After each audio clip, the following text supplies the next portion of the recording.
Now, with that all being said, let's dive in. Um, Everyone, give us feedback on those audio levels, if anything is too loud or not loud enough. Somewhere, at some point in history or in the future, there's a city called Spire, and the buildings in Spire stretch miles into the sky.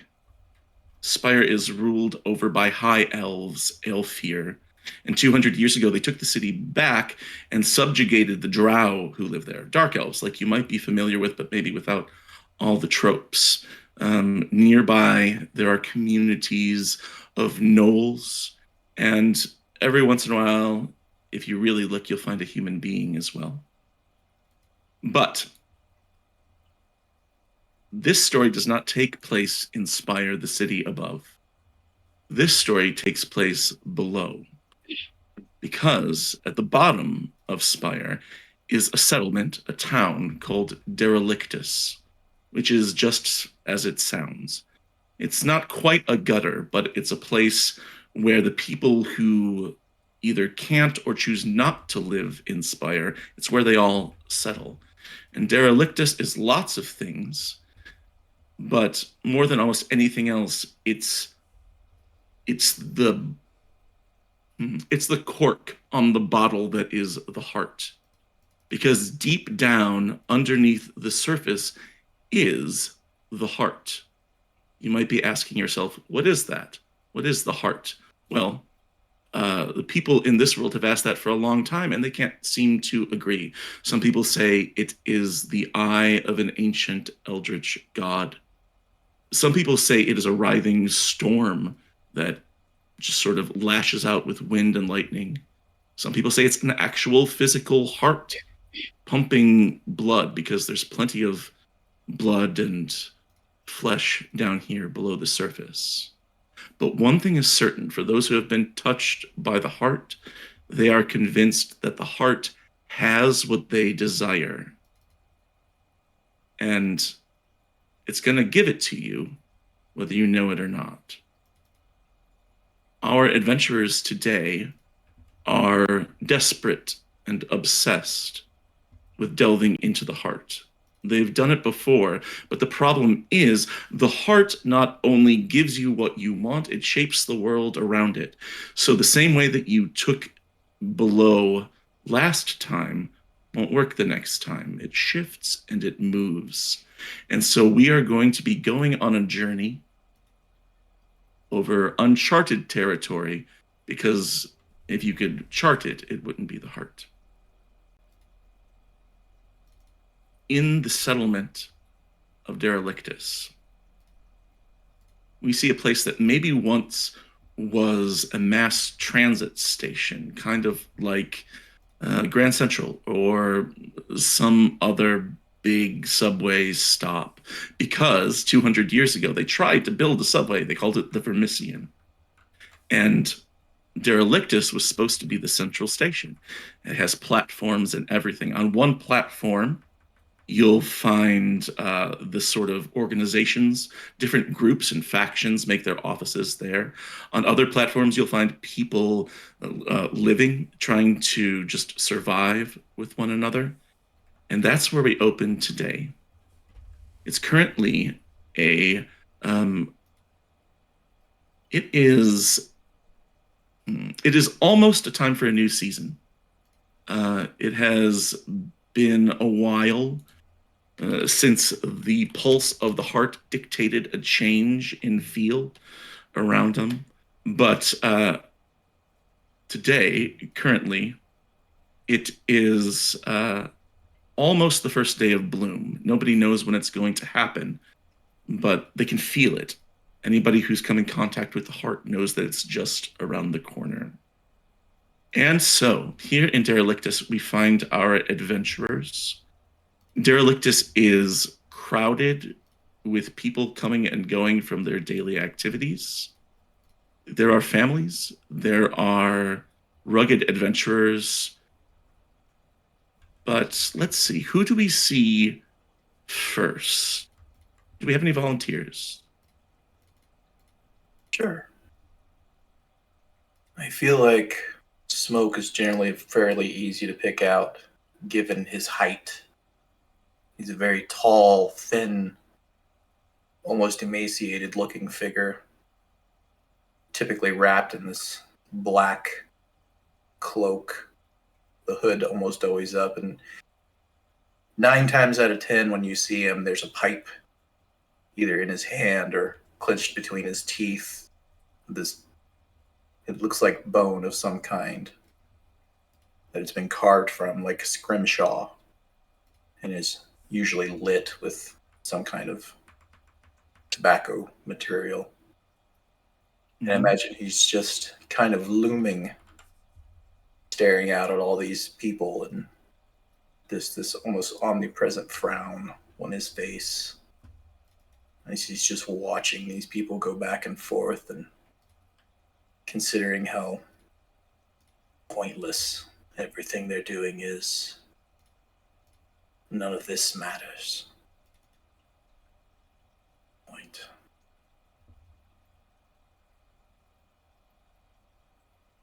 We'll say that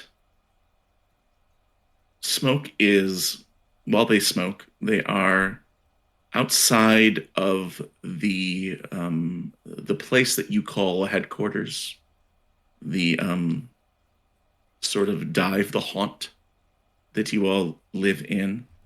This haunt, and I'm asking you this, Rise, this haunt used to be a different kind of building. It wasn't a residence. What did it used to be?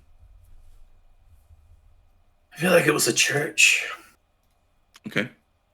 Nothing overly grand or anything, a smaller place, but one where some people would have worshipped who knows what entity, deity, whatever they wish to call it. But now it's just this ramshackle place, almost listing to one side. Warped boards, the smell of decay and mildew. I love that. And actually, if you just go to the far end of the church, it is at a slope. It's downhill a little bit. Not so much that you tend to worry, but you know that, a few hundred meters away from there, there is a drop-off. There are lots of drop-offs here on this platform where it goes down to a lower level of the heart. So it's not too far from a pit. Sometimes people use that to toss garbage down or bodies. And sometimes people use it as an entrance at the back of this church to a forgotten god that you call your home. Somebody comes out of the church or approaches. Who is it? Which of our other players? Yeah, you go, CJ. You sure? No. I'd love to hear what you have You planned. can both go at once if you want. I think that's realistic. Yeah. You start us off, but I'll come just behind you. Okay. Ear is of a similar height as Smoke, but is a gnoll, a hyena person, and is dressed in rags, and is kind of doing the hunched thing, and just looks over their shoulder. Come on! Come on. Smoke's over there. I'm coming. You don't have to say it like that. Like what? You're right. No, that was normal. Go on. Smoke! Smoke! Smoke!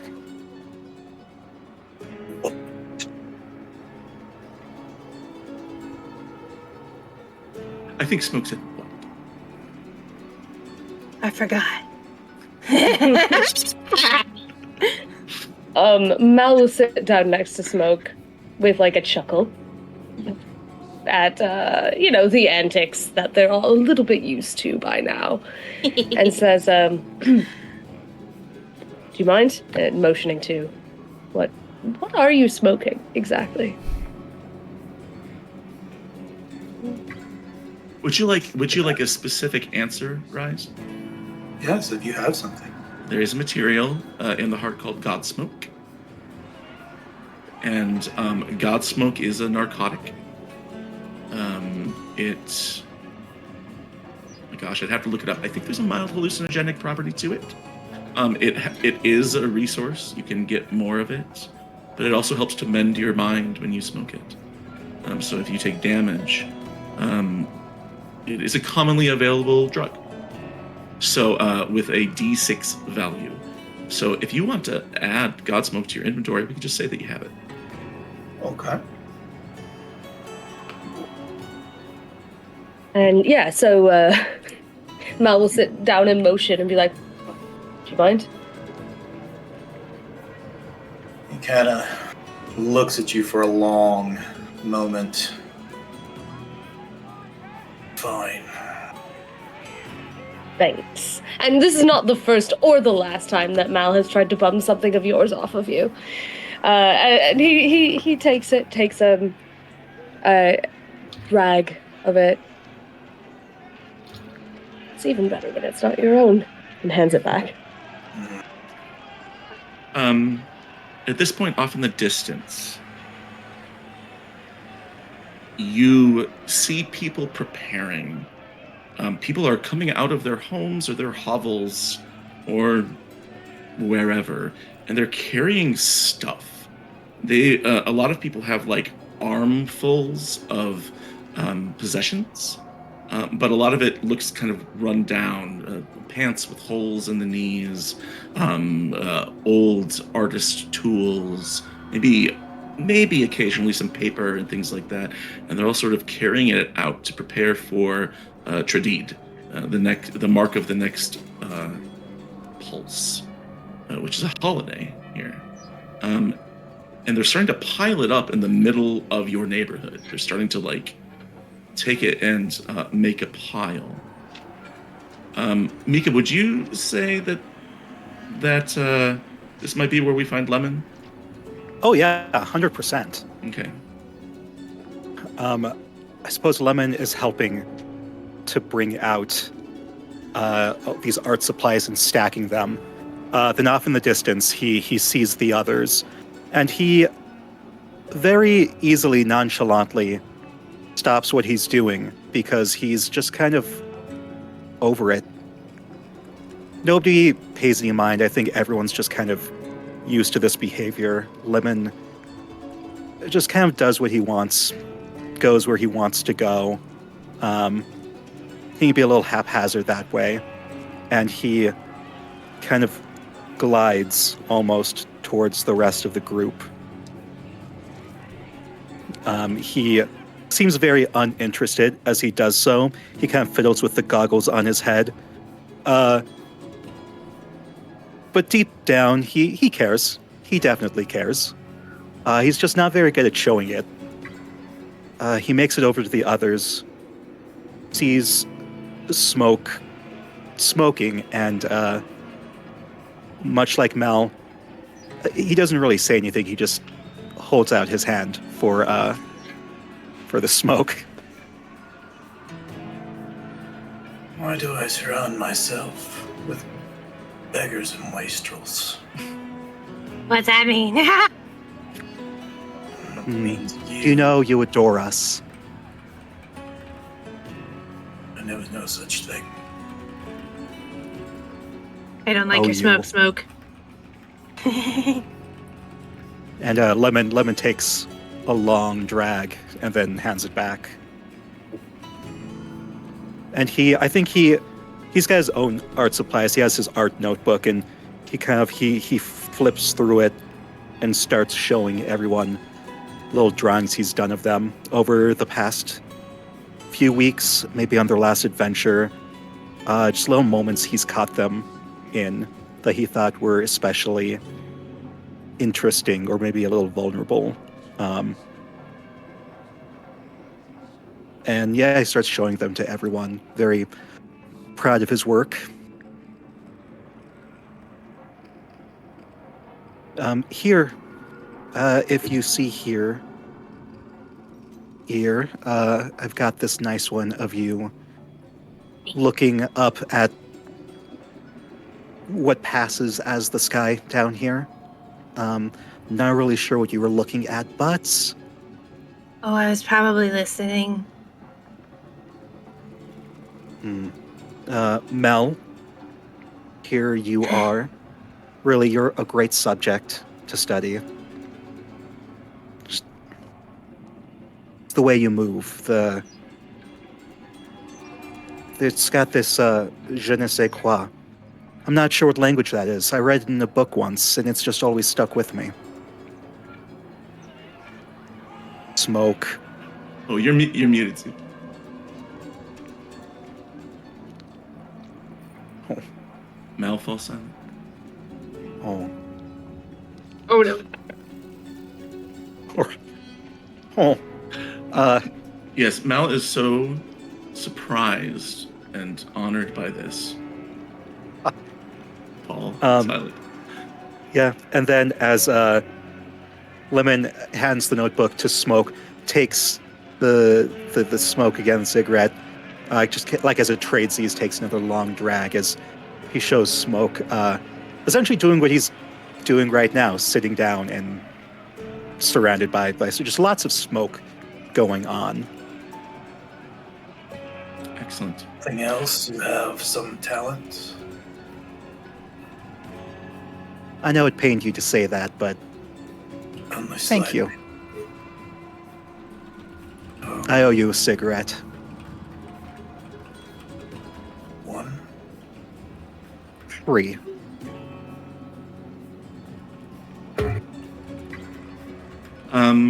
Finally, where is Heaven? Which is a fun question. I don't know. Where is heaven? Do any of us know? Do I know? I think that Yes. It's a place on Earth. right? Ooh, baby, do you know what that's worth? You're gonna give me flashbacks. Stop I it. named them after a song, but it wasn't that song. But they were probably still in the church even after. How do you say your character's name, Cass? Ear. Ear. I am. Ear.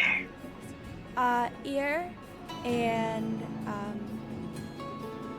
Mal and I stayed in there a little bit longer to continue what I was doing, which was probably praying or leaving an offering or any one of those things for the God that I frequently see. And that is where I would have come out from as well, just maybe like 5 or 10 minutes after them to find them on the bench. Excellent. Can you tell me, before you emerge, what does the inside of this former church look like? Have you divided it up into living spaces? I think so. Like, it's a little bit run down, a little bit, unkept, I would say. But for the most part, those who need refuge or seek refuge would find it there. A couple of busted out windows. It's not the nicest, but it's home to some. It's shelter. Yeah. Yeah. It's shelter. There's a door. I would even go as far to say there's a door you can lock, Okay. which is pretty good. And you emerge from the church. It doesn't have like big wooden doors or anything like that. It's just a solid door like you would find on any building. And you sort of come out to find the others. And just as you do, you're approached by another person. This is somebody that all of you know. This is he is a human. So unlike all of you, but he is incredibly old as far as you know how long humans live. Like, you think he's getting to the end of his lifespan because he's got gray hair and he's kind of hunched over a little bit, lots of wrinkles. And so he's approached all of you before as a former adventurer with news or things like that, but all of you can see him over by the junk pile. And as you sort of watch his movements, and as Ven comes out of the church, you see, like, just from his body language, he's excited about something. And he pulls something out of the pile, and he clutches it close to his chest, and he looks around and sees all of you lurking on the stoop of this church, and sort of, like, shuffles over to you as fast as his legs will carry him. His name is Varen, and Varen sort of comes shuffling up to all of you with this treasure underneath his cloak. And he comes to you, he says, you, Smoke, and your friends, the lemon one, hello.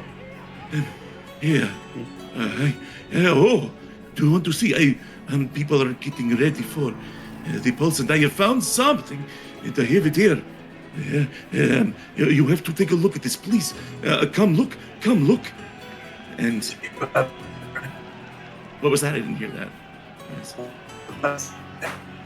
Oh, He broke up no. one more time.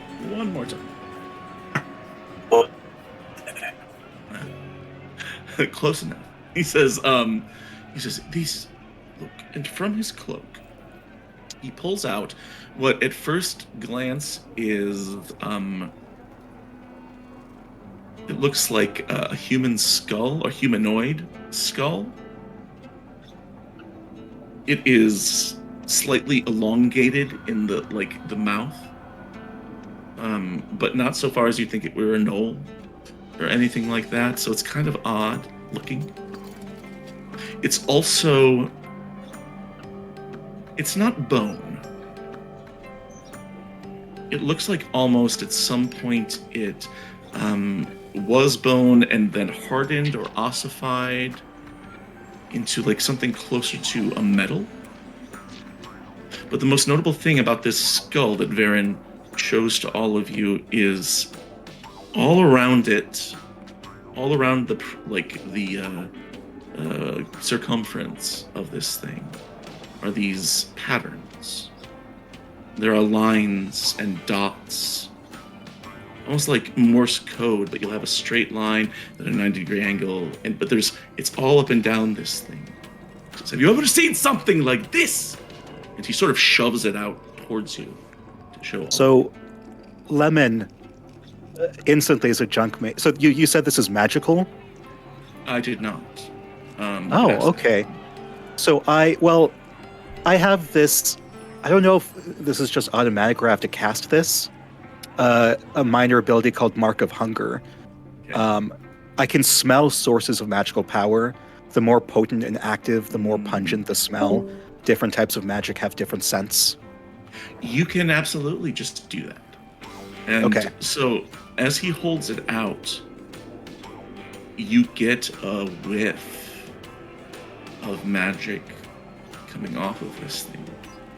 It has elements of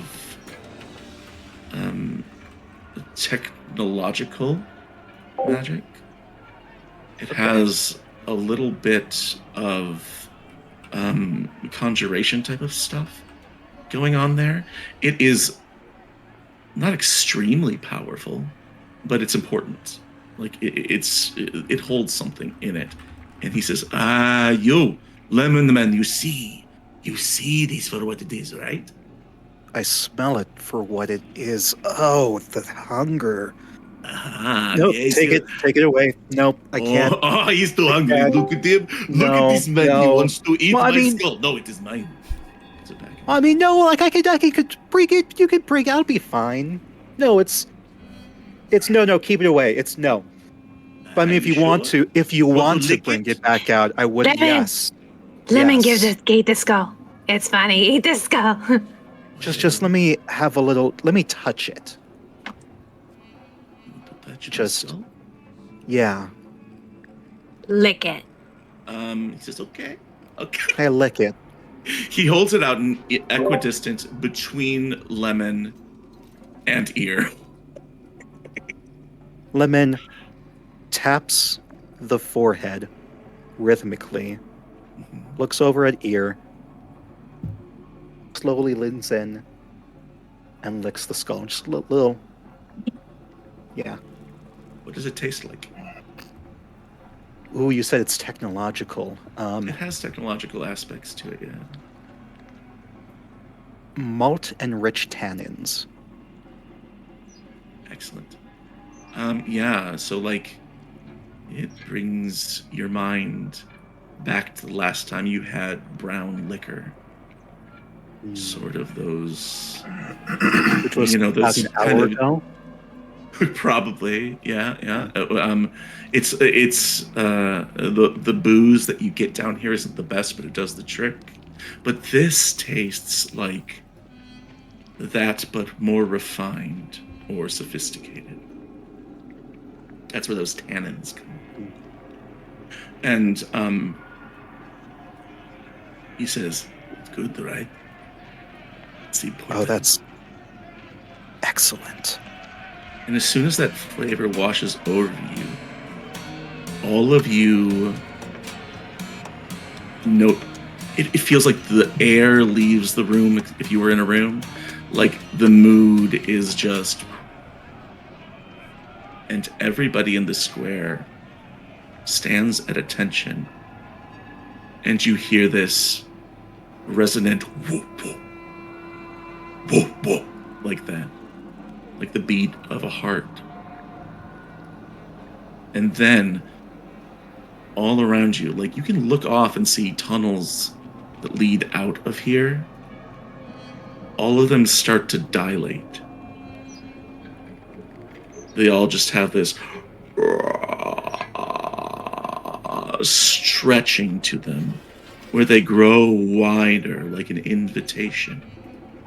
And through these tunnels, all around, you can see notes of deep purple and black flowers start blooming, just growing in these tunnels, and then it spreads, and at your feet, through the cracks in the cobblestones, you can see these orchids or something push up and bloom. And everyone else in the neighborhood takes note.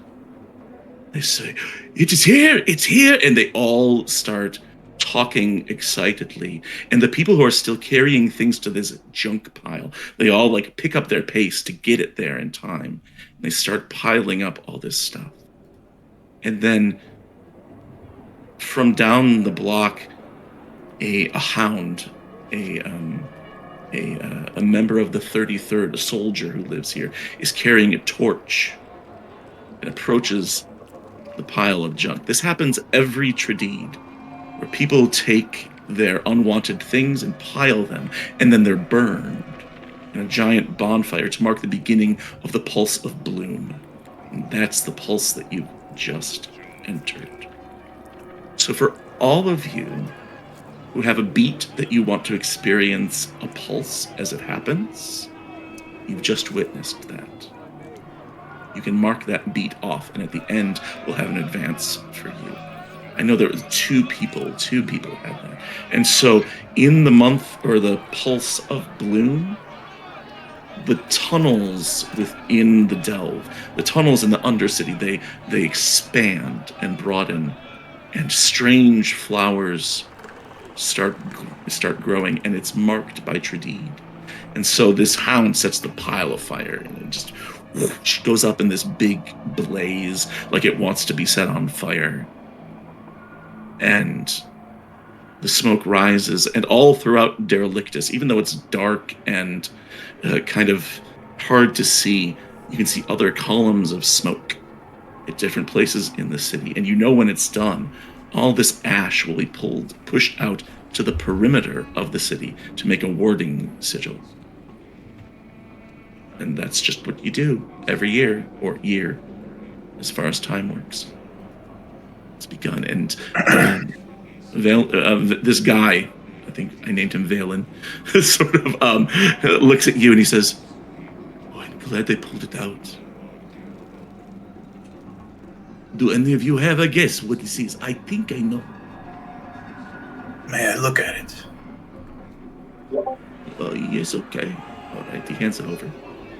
And I just want to look at like so there were like symbols around the edges. Yeah, there's like rings. They're rings, but they go up and down, like patterns. And they're not the same. They're not symmetrical. They change per line, You look this over. You run your fingers. They're grooves. They have like this depth to them of a very small amount. And as you like run your fingers up and down, you can feel those changes in dimension. Have you ever seen anything like this before? I don't think so. This is quite unusual.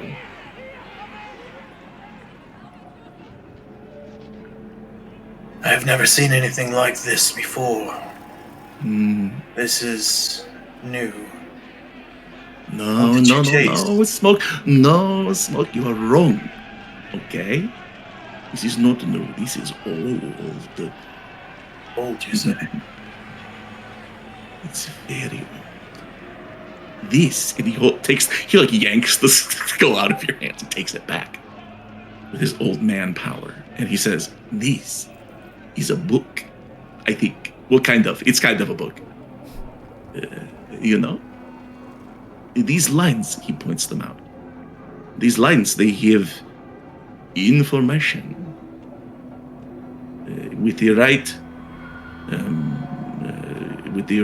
mage, or with the right smart person, scholar, and the right device, you can read this. I don't know how it works, but I've heard of these before. Yes. We will need to find somebody who can read it. But they are not here. They are not here. They are not in their electors. So it is old, but it's new to us, and it's a book, but it's not a book. And we need someone who can read, but not what we can read. Yes, You got you've that got right? it. Yes. See? Of course. See, Mel gets it. Why don't the rest of you get this? Hey, You Doc. see it is... Yeah. I was born down here. Can I read it? You take it and you can look it over, and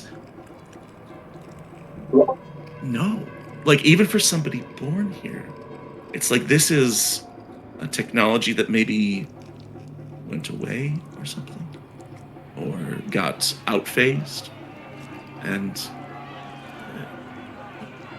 yeah, you get the feeling you'd need something else to read this, some sort of machinery device. Do you have... Does anyone have technology as one of their domains? Yes.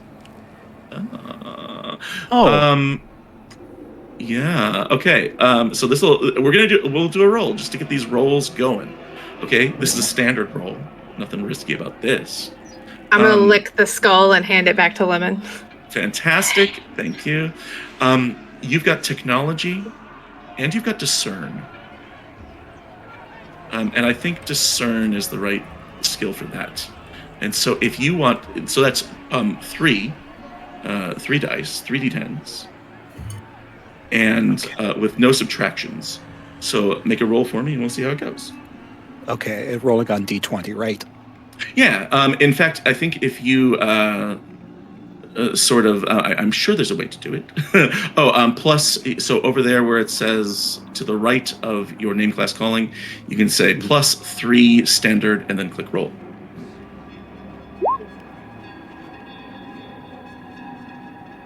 Cool. Where do I see it? In chat on Roll20. Yep, and then click roll, and it'll show up in the chat on Roll20. And you did it. You I don't think it. Yeah, that seems strange. That is not what I thought it would do. Okay, if you want, you can just roll 3d10 if you want, and we can see how that goes. Yes, I will. Well, that is happening. Mal is gonna lean over to Ven and just say, I really was not paying attention for a minute. Is there a reason they're all licking it? I don't think so. I think they are strange. You know, they are weird people. But they are trying to figure this out what it is. Lemon is like looking at this thing and just like, and just like looking at it, and no, that's a success at a cost, because the six is the highest thing you rolled there. Yeah.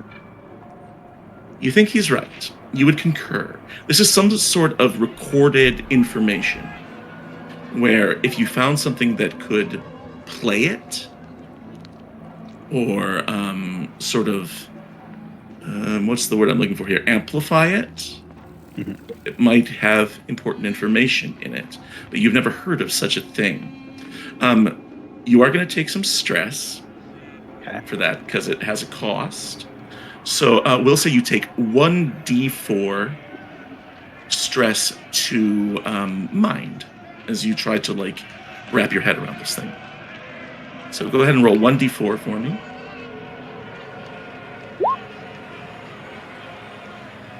See if that. That's 4. That's not the result you basically. Oh, that is your blunderbuss. Oops. Okay. That was the only D4 I could find. Well, you can just do /R space 1d4 if you want, or you can use the little dice thing on the left there too. Oh, hey. Yeah. Sorry, I'll again, let you I've reroll never- that because, yeah. Hey, roll 20, baby. 2. That's great. So you take. Oh, no, that was- that's Cass. Still 2. I was testing it. Lemon, you take 2, so you add 2 to your mind stress. Okay.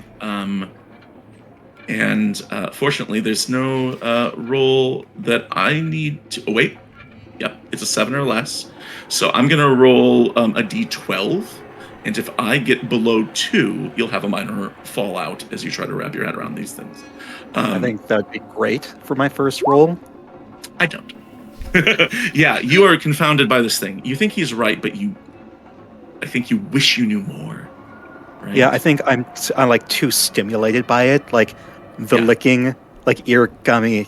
Like it was kind of a joke at first, but now I'm like kind of It into still it. has. It still this- has Knoll spit on it. But it's still delicious. Yes. It's those tannins. They pull through the Knoll spit. Valen says, I know.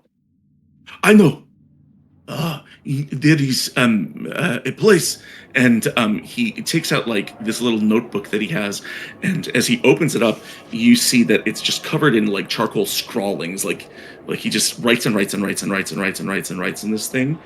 And he says, here, there is a place. There's a place where they can use crystals, and there many scientists, Vermissian sages, they are able to use these for arcane purposes. Maybe they can read it. It is. I cannot. Oh, you see his face sort of fall, and his countenance drops a little bit. I want to go. I cannot. I am too old. It's too far. I will not survive. But you 5, you could take it to Grip Station. You could take it to Grip. And in Grip Station, the sages there, the scientists, they learned it once.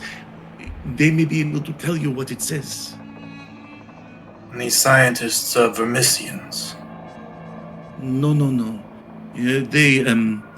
They work to build, and they investigate inside the Vermissian. Now, all of you know this. Here comes a lore drop. The Vermissian is an arcane mass transit system. It is basically a magic subway system. It was meant to have these trains connecting the heart to the spire, but 200 years ago, when they punctured the heart, it unleashed all this magic that made the Vermissian unsafe. And so for the most part, they sealed the thing up and they don't talk about it anymore. And so you have Vermissian sages who still investigate it. You have Vermissian knights who like work in service to protect it, and you can go in it.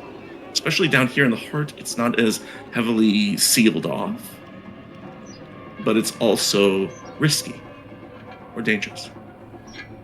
He says, "You could find it. I know this. I can see it." And Lem, he points to you. He says, "I see your hunger, and the heart sees it. The heart knows. The heart knows what you want. You want to know what this is, and so it could lead you to the grave." Yes, I want to know, but oh, it's so much effort, but I want to know. And here I blame you for getting me to lick this damn skull, but it's so good. I have to It's so good, do right? this. Drew me a picture.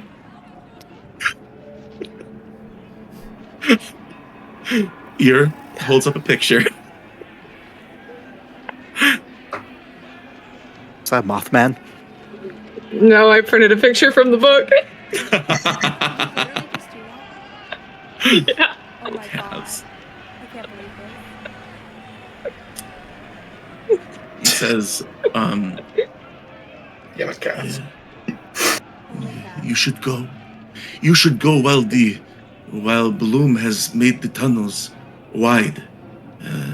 It is a good time, and when you find it, you will return to me. Yes, you will tell me what it says." If one of us makes it back. Will you be Of course. alive when we come back? You're really old.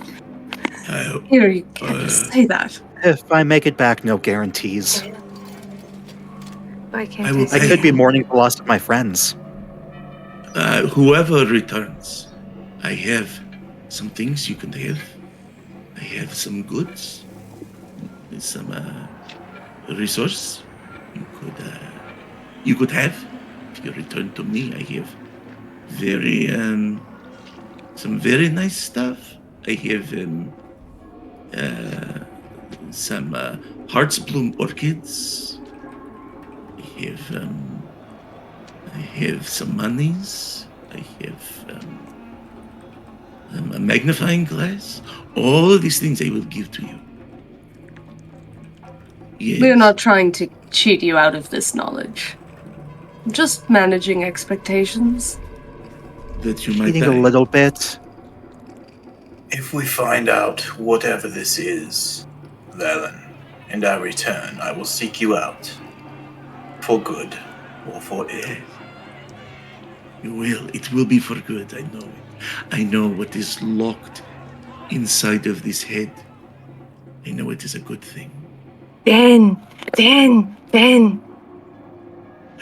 Do you Then- think your pretty man is the skull? No, I am still quiet. I can tell on. I'm trying. No, I don't think so. I don't think he's the skull. Why would he be the skull? Why wouldn't he be the skull? Because he's. I'm not going anywhere until the elf says something, and I'm not. And I like look at Smoke, and then just like over Smoke's shoulder. Who are you looking at, Cass? The other elf. Which other elf? Which other elf? Me? Me? No, the one that looks like Smoke. Are you seeing things again? This One of these days, here is Sarah, you will there is not. no one there, little no. Smoke, he's there. I promise. You all turn and look. There's nobody behind Smoke. Sorry, Smoke. Get Was you that away. from licking the skull? No, I Maybe always see one- the other elf. The other elf is always here. He stabbed me. I died. Smoke, do you know anything? What this is? know many things?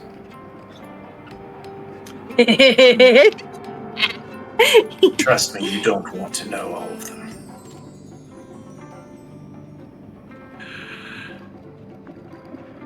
So are we doing this? Are we going? Yes, you are going, he says, unprompted. We're going. We might as well. Gather your Made this decision. We've waited here too long. I'm eager to go back again. Well, tally ho. Sure. Something And like that's my sword. Hold on. And I run back into the building for my sword. Left your sword Yeah. in the building? I come out and it's almost as big as me. Dragging a greatsword behind you. Alright, having that. Sure. Anyone else need anything? I'm going in. Have you licked that sword too? No, it has blood on it. Well, that's even more of a Okay. reason to lick it. Well, then I'd lick you. Okay, well, Surprised you haven't. it's a good point. That's- Yeah. On that note, Anyway, shall we? Do we have any idea Mhm. in what direction Grip Station might lie? Not necessarily, no. You know that oftentimes as you set out, the heart will reveal the way for you. But you do, we'll say Val tells you that it's not in Derelictus, so you know you have to go down. You know it's down at least one more tier below Derelictus. And you also know that the further down you go, tier-wise, the stranger things get. So what is on tier 0, which is Derelictus, isn't as weird as tier 1, or 2, or 3, or 4, which is the heart.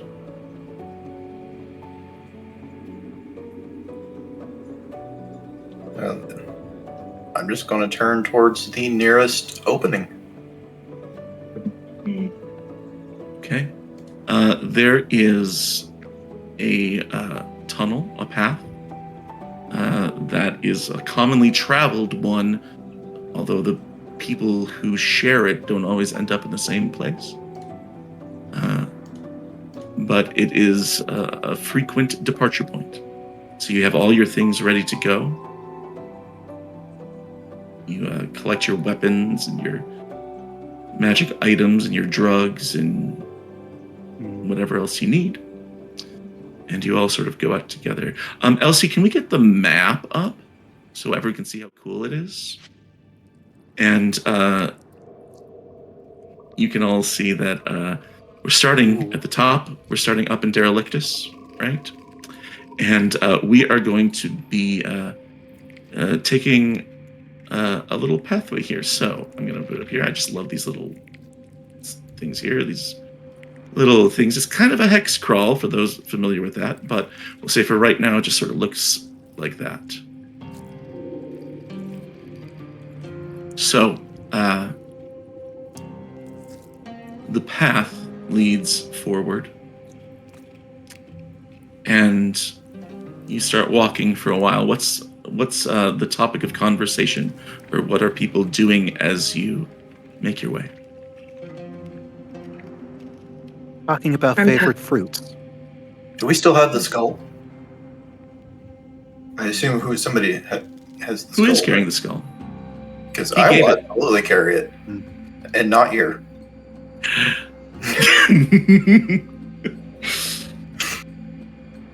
I'm talking to the other elf then.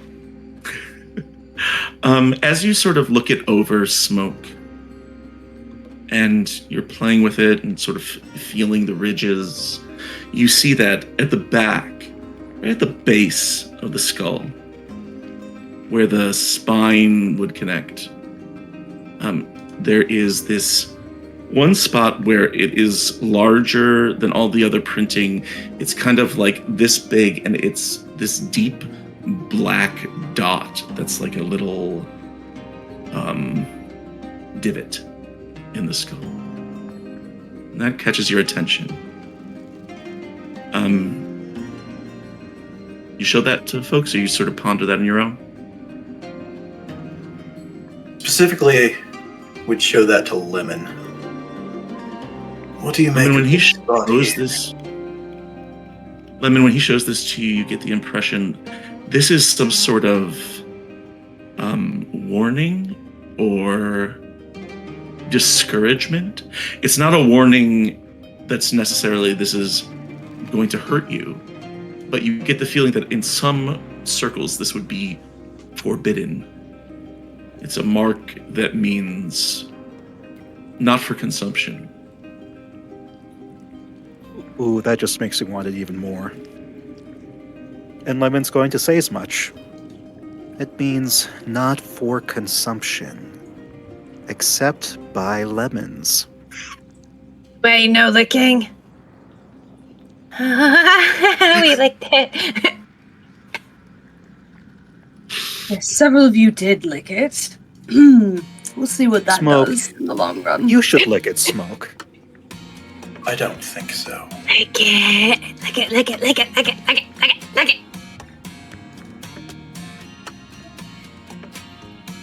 Be one of the cool kids. Your peer pressure has absolutely no effect on me, Lemon. I don't know why you keep trying it. The other I elf don't know wants why you to keep lick it. denying. The other elf needs to rip your heart out. Again?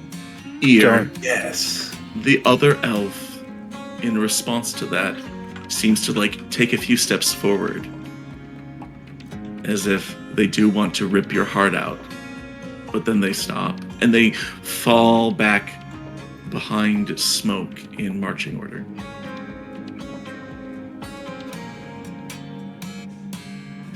What is everyone else doing? Mally's harassing Lemon. Mal has sidled up to Lemon at this point and said, and is like, so, you said I was a good subject? Yes. We didn't really get a chance to discuss that in depth. Have you drawn me often?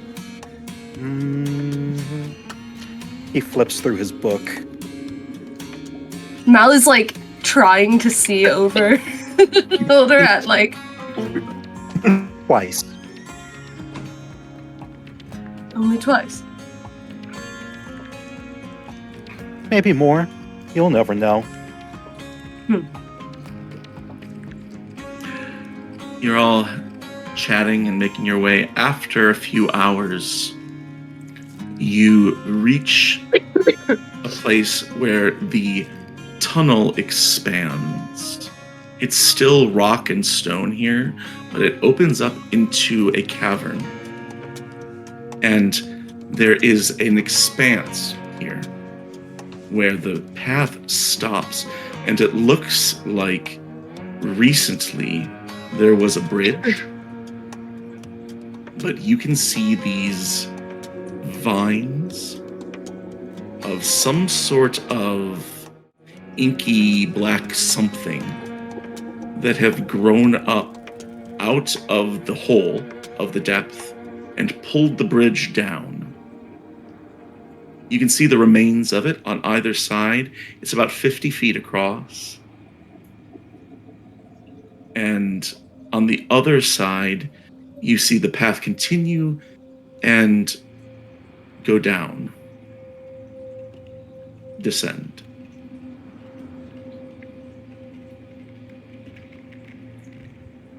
Blast.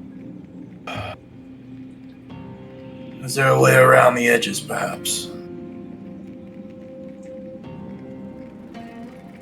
There's always down. Well, Doctor, the vines look strong enough to hold us. If you want to inspect, you can tell me what you're doing, and I can tell you what you learn. Yeah, I'd like to do that. Okay. I guess this would be just This, a delve roll? This would be delve, Mm-hmm. and we'll say desolate, if you have desolate as well. Mm-hmm. Because it appears whatever was here got swallowed up. So you have both those, right? Mm-hmm. So that is 3d10. This is no risk or difficulty to it. I rolled 2 4s and a 1. It's not great. No. No. Yeah, your highest roll there is a 4. On a 4, it's a failure. And you're going to take 1d4 of stress. So go ahead and roll that for yourself and add that to your stress. And tell me where you are. It's a 1. So I will roll a d12. Stress see if you under fall out. Just a one. blood or mind or... This would be, that's a good question. Say fortune. The reason why is you sort of creep forward in your Knowlish way, and you sort of like, what are you looking for? Looking to see if we could, like, fireman pole slide down the vines.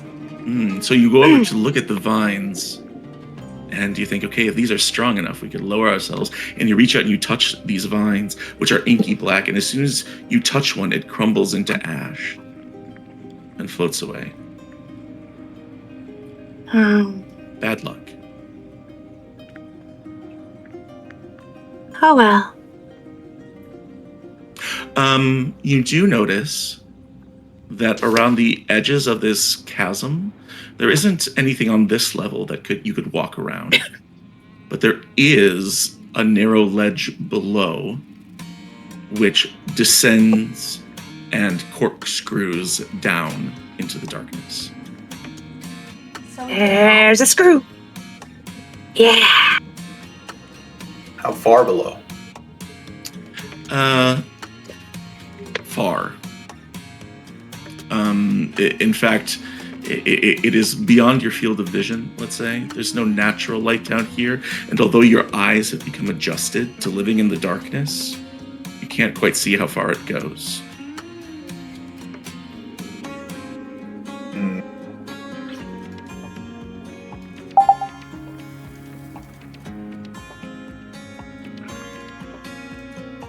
And so that's where you are.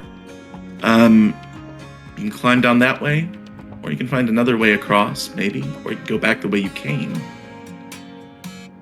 So You do know that in terms of, we're using a resistance system. So this delve between here and your next destination is an 8. It's not very big. So you know that for every successful thing you overcome, we'll subtract from that. So if you want to go a different way, you can, but it won't reduce the delve. What if we just go that way, down the chasm? Go in the hole. Oh, I think that's an excellent Oh. idea. And so I'd recommend that whoever wants to do this, if you should send somebody who has Delve as your leader, because they'll roll for the whole group. And probably somebody who has Desolate again. So I have. Ear might be good for that. Oh, It's up to you. I have Delve, but not Desolate. I have Delve and Desolate. yeah, same. So up to you two. Which, it could be either Ear, it could be Smoke. Up to you. I'll do it. Let's see. Delve and. So it's 3d10. I have neither, so it's a wonder that I survived the first time we did this. Is it standard, risky, or dangerous? This is a risky one. So you're going to roll 3d10 and we'll subtract your highest one. Ooh, that's a good roll. Look at that. So Roll. subtract the 9, but it's still a success with no stress. And so you lower yourself carefully onto this ledge. It's about 3 feet, so it's not incredibly narrow, but it is nerve-wracking. You lower yourself down, and one by one, you're able to sort of get down onto that ledge and start your descent. Since Smoke did that, roll me a d4, and we'll subtract that from the Delve's resistance. Just a 1. Okay. Still a success, and you spend the next 45 minutes to an hour corkscrewing down this pit until you get to the bottom. All the way. Eventually, you are deposited onto tier 1 of the heart. So you are lower now. And when you step down, it seems like the base of this pit is covered in those vines, but down here they're this sickly green. They're alive, and they cover the entire floor. And you haven't stepped onto that floor yet. And there are tunnels across from you leading further. Before actually stepping down where all the vines are, I kind of want to reach out with my knife and like stab one of these vines to see if it reacts. Okay. So You can just do kind of that. long-bladed Chris knife. Just see if it tries to eat me or anything. Awesome. You reach out and you just slash at one of these, and it cuts through easily enough. But before it does that, you see that vine and its extension shudder as if it's in pain, and then it fades to that ash black and disintegrates. The heart didn't like that. I heard it. It hurt. Take away far more than that to hurt the heart. But it hurt the vine. It was loud.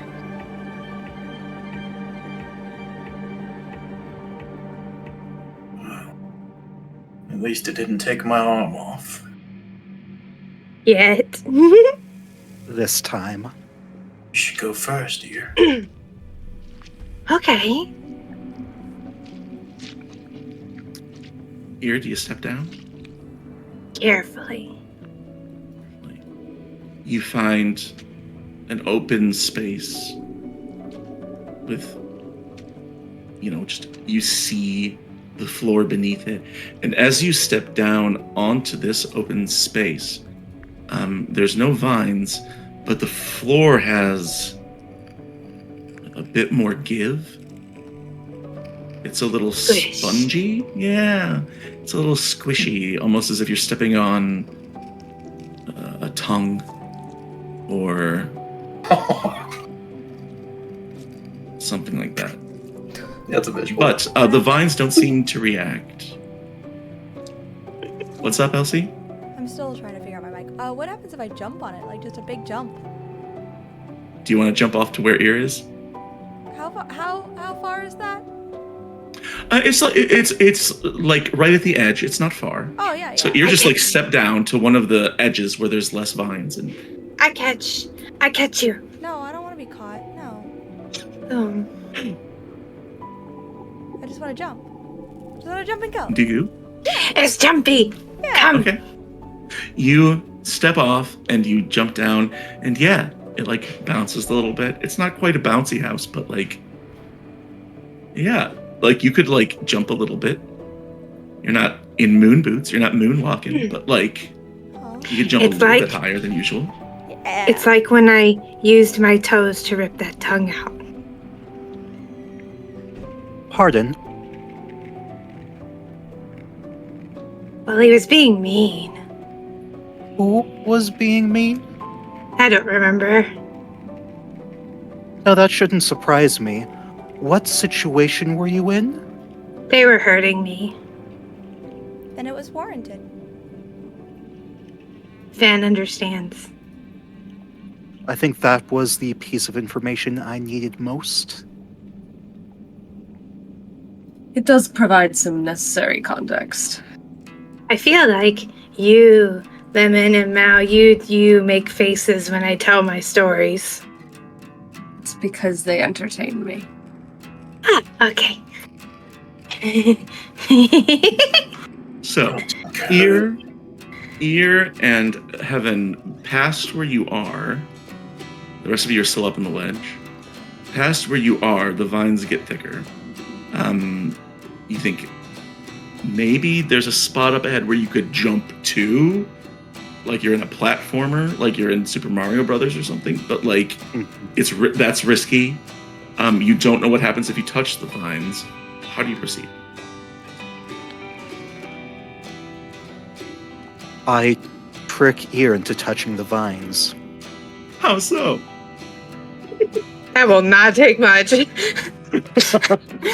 Hey, Ear, I'll let you lick the skull again if you touch the vines. You said not for consumption. Except by lemons. And ears. I am not a lemon. I'll draw you. Oh, I get another picture? Or I can give you the drawing of Mel I've been doing. Oh, can I have one of the other elf? Describe the other elf to me and we'll talk. It's Smoke's brother. So like Okay. that, except with a little more murdery. I can handle that. So far. It'll be hard to beat the current murdery, but Yeah. I can try. Yeah. Okay. He starts to poke it with his finger and then takes the greatsword and pokes it with the greatsword instead.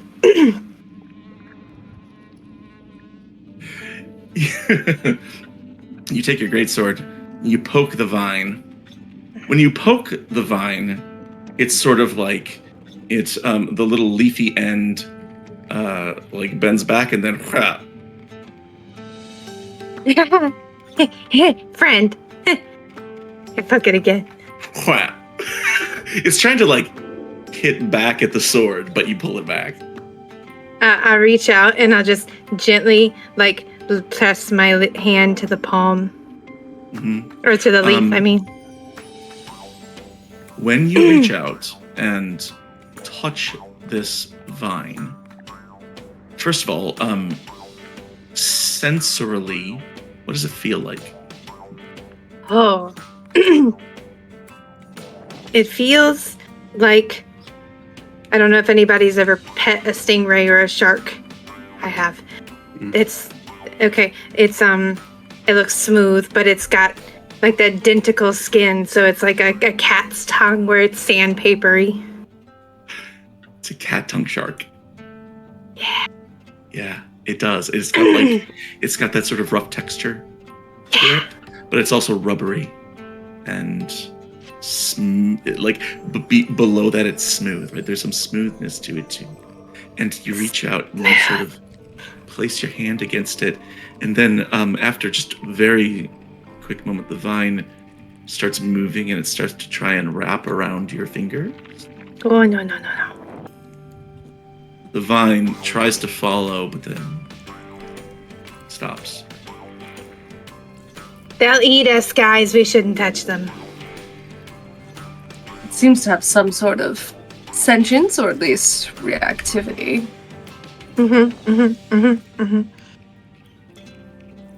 So, should we jump? Set fire I to can them. throw Yeah, you. That's what I was thinking. You I can actually was thinking throw the me? same thing, Lemon. No fire. Fire bad. Smoke. We How wouldn't be able to quick? breathe. How quickly was it trying to wrap around Ear? Not terribly slowly, but we'll say like if this is Ear and this is the vine, he sort of touched it, and it goes. Okay. You know what I mean? Like it sort of accelerates a little bit as it takes hold. So The longer- if we're quick about it, I can we might throw be you. fine.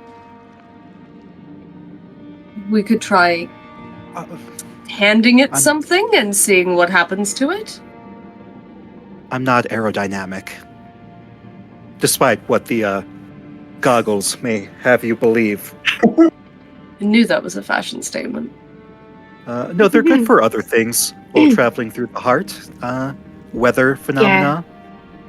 Blood. Viscera. That too, you tend to get messy. You could throw me. I'll throw you. Throw me. Yeah. I'm going to lean I'll over throw- to Mel and say, no, I really am very aerodynamic. I just don't trust ear. I'll throw you. I'll throw you. I'll throw you. I'll throw you. I'll throw you. If I Ear wanna wants to let them throw me. Heaven, Yeah. absolutely great. I love it. Ear can totally attempt to do that. Ear, you gauge the distance. You think you can get Heaven to that next patch of openness. Uh-huh. Probably can't make it all the way to the exit tunnel, but you could. Like, that next barren ground patch is halfway to the exit.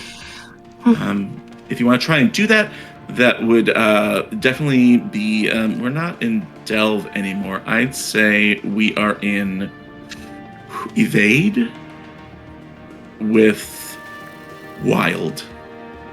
Now I get one dice.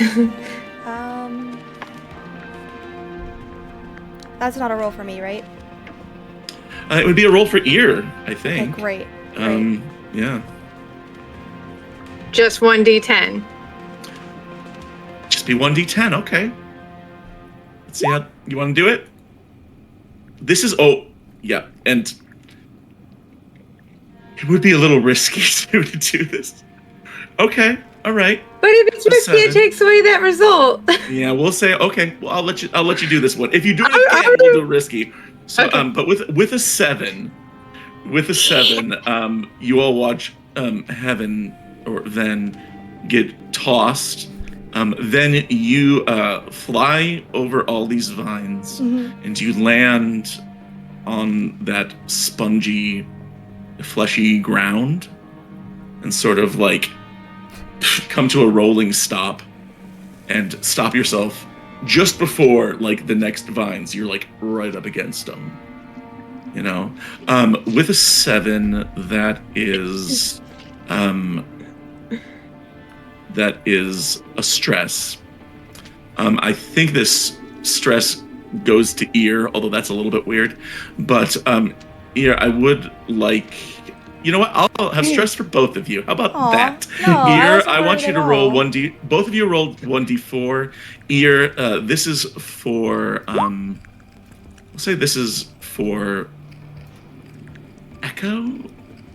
No, I not have a Echo. thing. No, not Echo. Okay. I don't think Echo's right. I think Mind for you and Blood for Heaven. I rolled a 4. Okay. You take 4 stress to Mind, and then Okay. roll me a d4. Me? Yep. Mhm. Can I have stress? As you come to a landing. Mm-mm. It's 4 for you. So both of you take 4. Now I roll a d12. I'm gonna roll 2 of them, one at a time. And if I roll below your total stress, then we'll see what happens. So this first one's for Ear. Ear, you're fine. This next one's for Ven. Yay. You're fine. No problem. Okay. You do come to a rough landing, Okay. but with no ongoing issues or fallout, anything. So now Ven is halfway to the exit. The rest of you are there. Looking around, does it look like these vines are coming from a central point? Ooh, that's a great question. You just sort of like scan the room, and in typical weirdness, you can't find the point of origin. It all just sort of is here. And it's kind of like looking at like a tangle of cables or wires, you know, where you pick one and you follow it and you try to figure out where it's plugged in. And you can't. Hey, Mal. I shouldn't have thrown Ben. I got lucky. You were very eager to do it as well, which made me a little bit concerned. Yeah. So how do we get the rest of us up here then? I'm still in favor of fire myself. Well, Ear seems to think that that might cause a small problem in the breathing area. Mhm. I suppose. I think Mal is going to try to put something within reach of the vines and see how it reacts. Assuming potentially it might not react if it's not a living thing, but test a theory. They are probably going to. No, I don't want to. That's a terrible idea. Like my staff, you know. Yeah, my valuable stuff. My only, So, usable quick- weapon. right. CJ, you know this system pretty well, but like you have stuff that maybe isn't listed. Like you all have like normal adventuring gear with you, you know, so you could have something that is a little less valuable, you know, up to you, like a rag or a. Yeah, I think my original idea was something big enough to catch its attention, but we're just gonna start with a spider silk scarf. Just kind of wiggle it around in Yes. front of the vines. Okay. You sort of wiggle it around without coming in contact, and you don't get a reaction. Gonna gently brush the spider silk scarf over the vine. The vine responds and like reaches a little bit for the scarf as it's pulled away.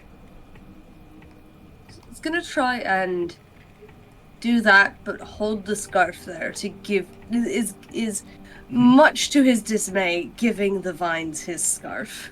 Yes. Fantastic. So he holds the scarf and lets the vine touch it.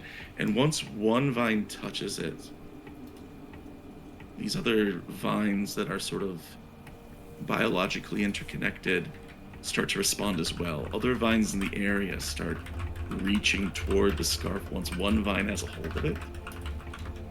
And in fact, like you see a little bit of fleshy ground open up as they sort of like move to reach. Alright. He is going to, as they start to grab it, let go of the scarf and see where the vines take the scarf. Okay.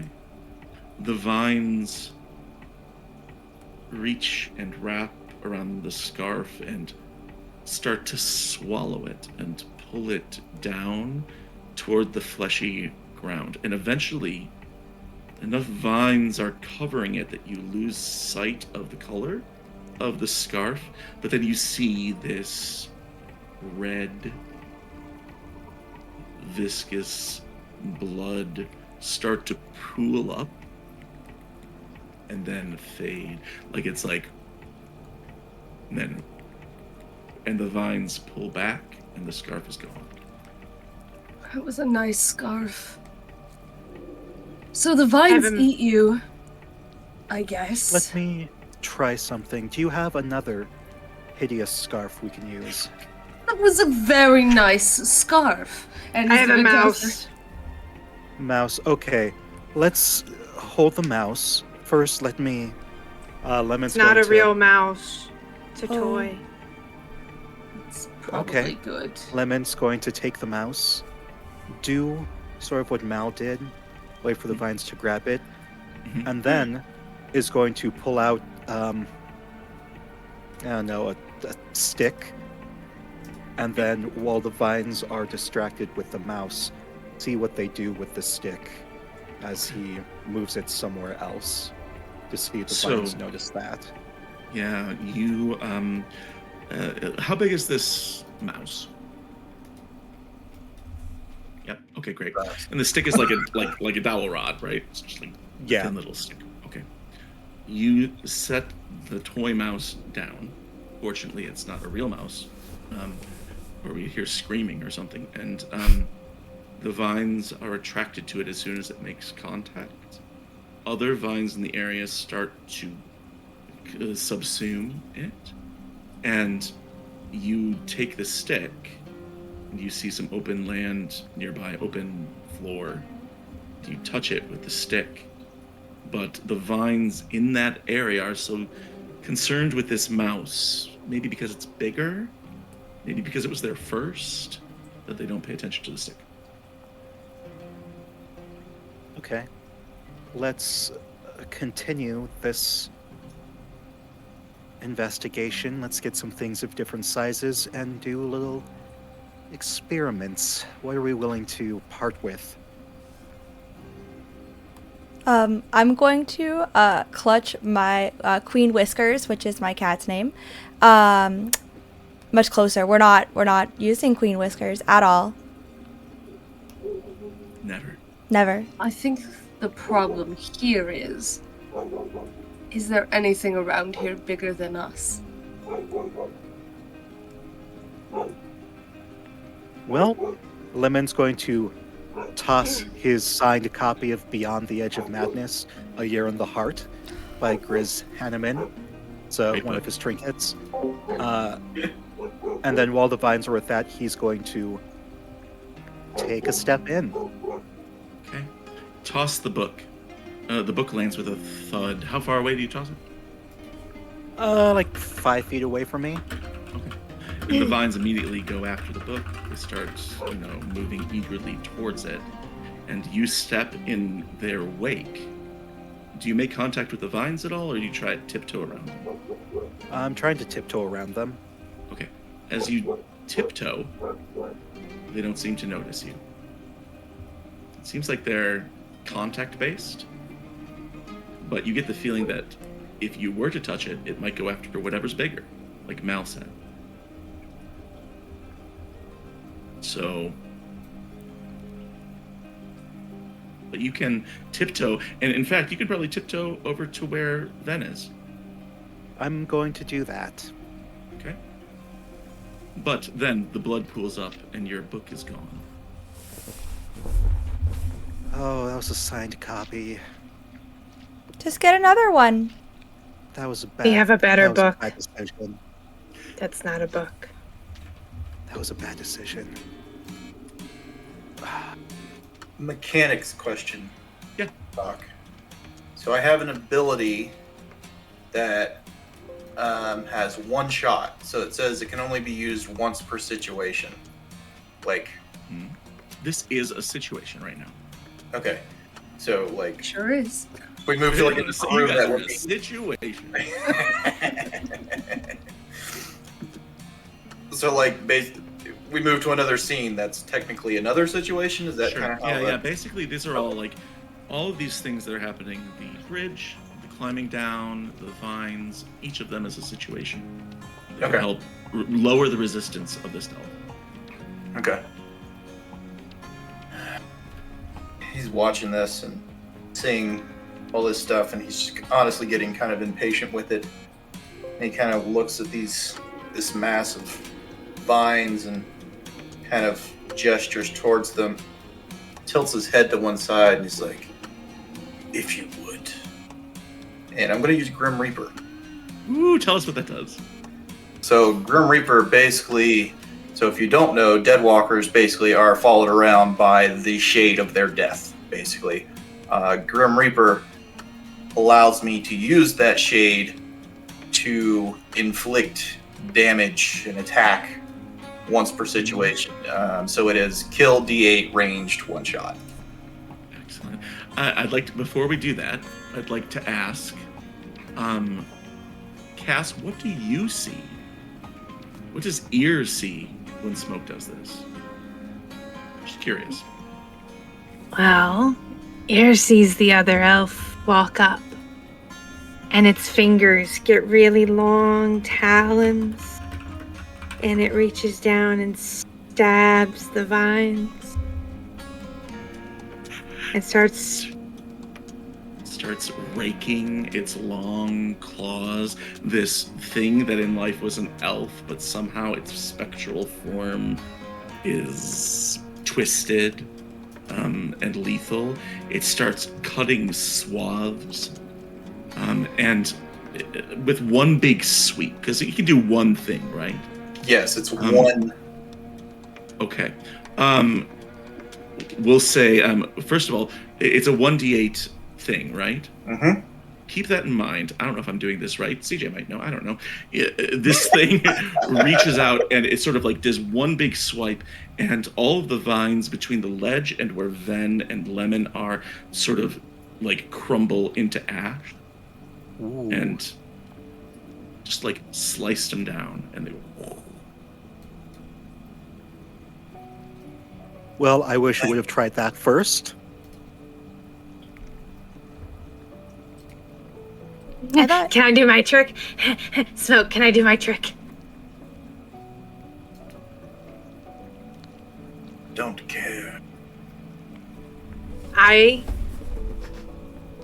pull out a little like thing of incense and I light it real quick and I start doing this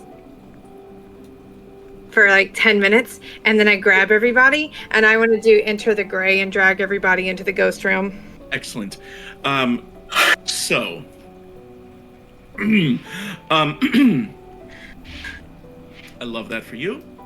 All of you are sort of standing in that like next edge before the vines continue, and then Ear takes their incense and does a little ritual, a Nolish ritual as it is, and all of a sudden the room shifts.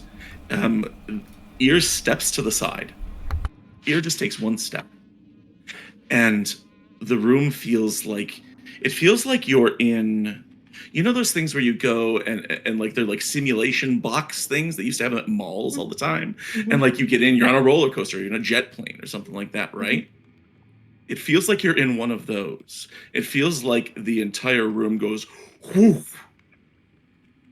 And when you open your eyes again, you're still in that hole, but everything here is this muted, pallid, gray color. There are no vines on the ground. The architecture, the geology of this place remains the same. There's still the exit over there. But standing in the exit is this long line of spirits. You've entered the gray, which is one of the 8 heavens. It's a purgatory of sorts, as souls wait to go somewhere else. And it appears as though all of these creatures, mostly elves and humans and gnolls, but there's some animals. There's like a dog running around. All It dogs go appears to as they're heaven. all waiting in line. Of course, dogs go to heaven. If I read it right, they can all see the other elf now. All of you see an elf that is similar in appearance to Smoke, standing near the exit. He has gone ahead of you and is standing there, and he's the only soul who is regarding you. He looks back as if he's waiting. Smoke, this is your brother. Just Ben, come on, walk come on. forward, not really paying any attention to anyone else. Basically ignoring all the dead souls that are here. They're not worth my attention. Is that necessary here? Well, it's better than fire. I didn't think about it before. Walks on. Just a matter of seconds for all of you to walk parallel to this line toward the exit. But as you get close to your brother, what's Smoke's brother's name? His name is... I always like for names like this, you almost have like a name that's like a verse from a song. So I've always wanted to just like take a lyric from a song because they're very poetic, you know, like smoke on water, like So it could be like Fire in the sky. About to Fire say in the fire in the sky. Oh my gosh! Water. We all under went red down to sky. Montreux. What is it? Water under bridge? Water under red sky. Water under red sky. I like that. Water sees you approaching, and you, as you get closer, you see this look, and he's been pallid, no expression, and all of a sudden his eyes grow in mild alarm as the beams, the souls in the line start to reach for you. Do you touch him? Do you smack him away, Ear? No, I'm hitting him with my sword. Go away. Okay. Your sword passes through them like vapor. You get to the exit. And Fire is standing there staring at you up until the point where Ear takes you back to your own reality. Everybody has to roll. What do we? I What do think we just roll? I think just you. Roll. No. What do you have to roll for this? Tell Delve, us. delve plus religion. Everyone make me a delve plus religion. This is not risky, Ayo. Okay. fortunately. But so you roll 1 plus if you have delve plus if you have religion and a third. Okay. I'm dumb. I was supposed to roll to enact the ritual. I just Yeah. No, you're good. So that would be Religion. Rise. You're breaking up so yeah, bad, you're breaking man. up, Rise. Mm. Yeah. May I use physical dice? Yes, you absolutely may, because Ooh. roll 20 is the enemy. I have cute. It's creepy. Ooh, That one's those blood are cool. splattered skeleton. That one's like a Cthulhu. These are bones. Perfection. Okay, I see Mika. Mika, you rolled a 9 and a 10. Holy crap. And we got a 9 and we've got an 8. Yeah. Is this risky or anything, or are we? It is not. It is. It is. You're just sort of like. It's the first time it's happened. If it happens another time, it'll get worse. All right. Does not matter because I What's your my roll? highest die is a 2. Oh. Great. Oh no. Can I give my reroll? You Can technically. you? Or no? I mean, technically. Oh wait a minute. I'm sorry. I forgot to add my. No, I didn't. I didn't. It was worth a I'm shot. not It was worth a excited. shot. So, the first 3 of you, you do great. Specifically, Mika, your character, you get an extra little boost here when we roll against the resistance of the level because you rolled a 10. As you lick So the skull. when we do that in just a second, but for now, I'll have CJ roll me a d4 for stress. This is going to be stress against. Gosh, this is probably Echo, right? Yeah. Yeah. Because we've got the whole weird Yeah. interacting with the Yeah. world thing going on. hmm Okay. Okay. Roll me a d4. 3. And is your total stress 3 right now?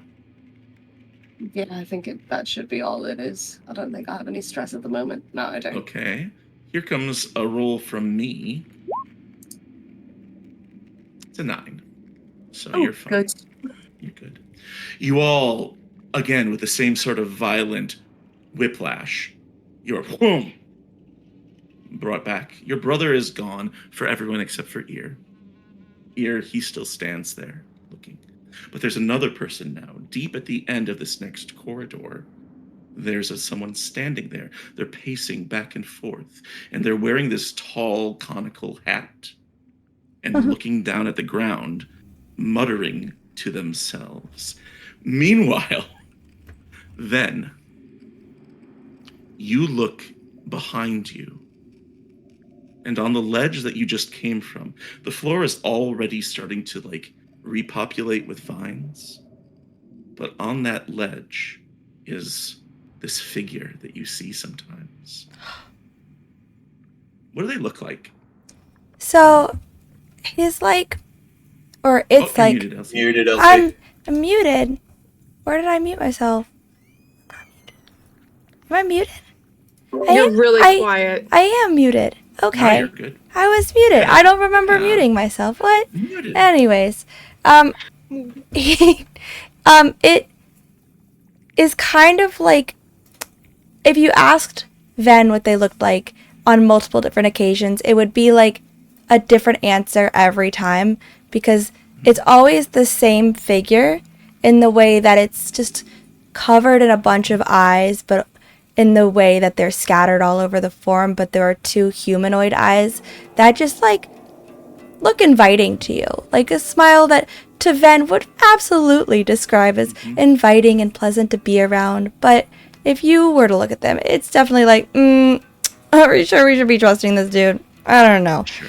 Um, So what you're saying is this is some sort of big bad evil guy that you're into, but everyone else is like, what are you doing? I don't know what you're talking about. That's never been my brand ever in my life, but I don't know. Right. Maybe other people are into him. Well, let's have so you see them. Everyone sees someone different, but this guy. We all think they're hot. Yeah. Does everyone else see your guy?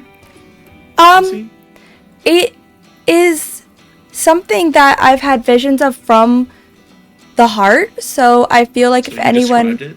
yeah. So like if anyone is in tune with the heart or feels a special connection to it in a way other than pulling from their obsession to go deeper, then I think that that's a possibility. Absolutely. Well, what I think we'll do one last thing, then we're going to take a break because I got to use the bathroom. This guy, who's the new real person, sees all of you, and comes up to you. And when he approaches, you see that he's like been wringing his hands to the point where they're a little bit like misshapen. He's just been like pulling and clawing at them, and approaches. And when you see him get closer, you realize he's dressed like an occultist, but all across his shoulders and chest are these crystals that have been implanted into his skin in some sort of modification. And he walks up to all of you and he says, I need your help. And that's where we'll take a break. And when we come back, we're going to roll another resistance for this area here. But everyone, take a break, go use the bathroom, get some food, whatever. We'll be back in like 10 minutes, 15 minutes, tops. And we'll find out what happens next. See you in a bit. That's my secret, Doc. I'm always in null mode. All right. Are we back, Elsie? We're back, 'Cause I we're can't back. with this. Yes. I can't with the big null energy happening. Hi everyone, welcome back to Heart and our two-shot happy hollow days here on Lost Caravan, where we have 1,000 followers on Twitch. So More than if 1,000. you weren't, what's that? Is it more? It's Yeah, like that's 1,002. Yeah. Incredible. That must be some sort of record. For us. Anyways, we're glad that you're here and that you're joining us. And we're going to get back down below the surface of the city of Spire, down in the heart where things get weird They with aren't already weirder. And that's There's a where we spectrum are. of weird. You have, first of all, you've solved my vine puzzle. So if I remember right, Rise, you used a D8 ability throughout that. I'd like you to roll a D8 against the resistance of this delve. 1d8. That's a 9. No, that's a 3. That's Which a is very it? big difference. That's a very big difference. Yes, I know. Well, I saw Three 9 on a after I hit the D8. button. It just didn't. Roll 20 hadn't caught up yet. I was very A confused. 3 ain't that bad. You make another dent and closer to your destination, but there's someone in your way. This person dressed like a cultist. Very attractive person. Very attractive. Yes, they obviously. wearing an eye by patch? default, Yeah, are they wearing an eye patch? by default, this person comes up to you they have an eye patch on, and the eye patch is it has this like electrum stitching.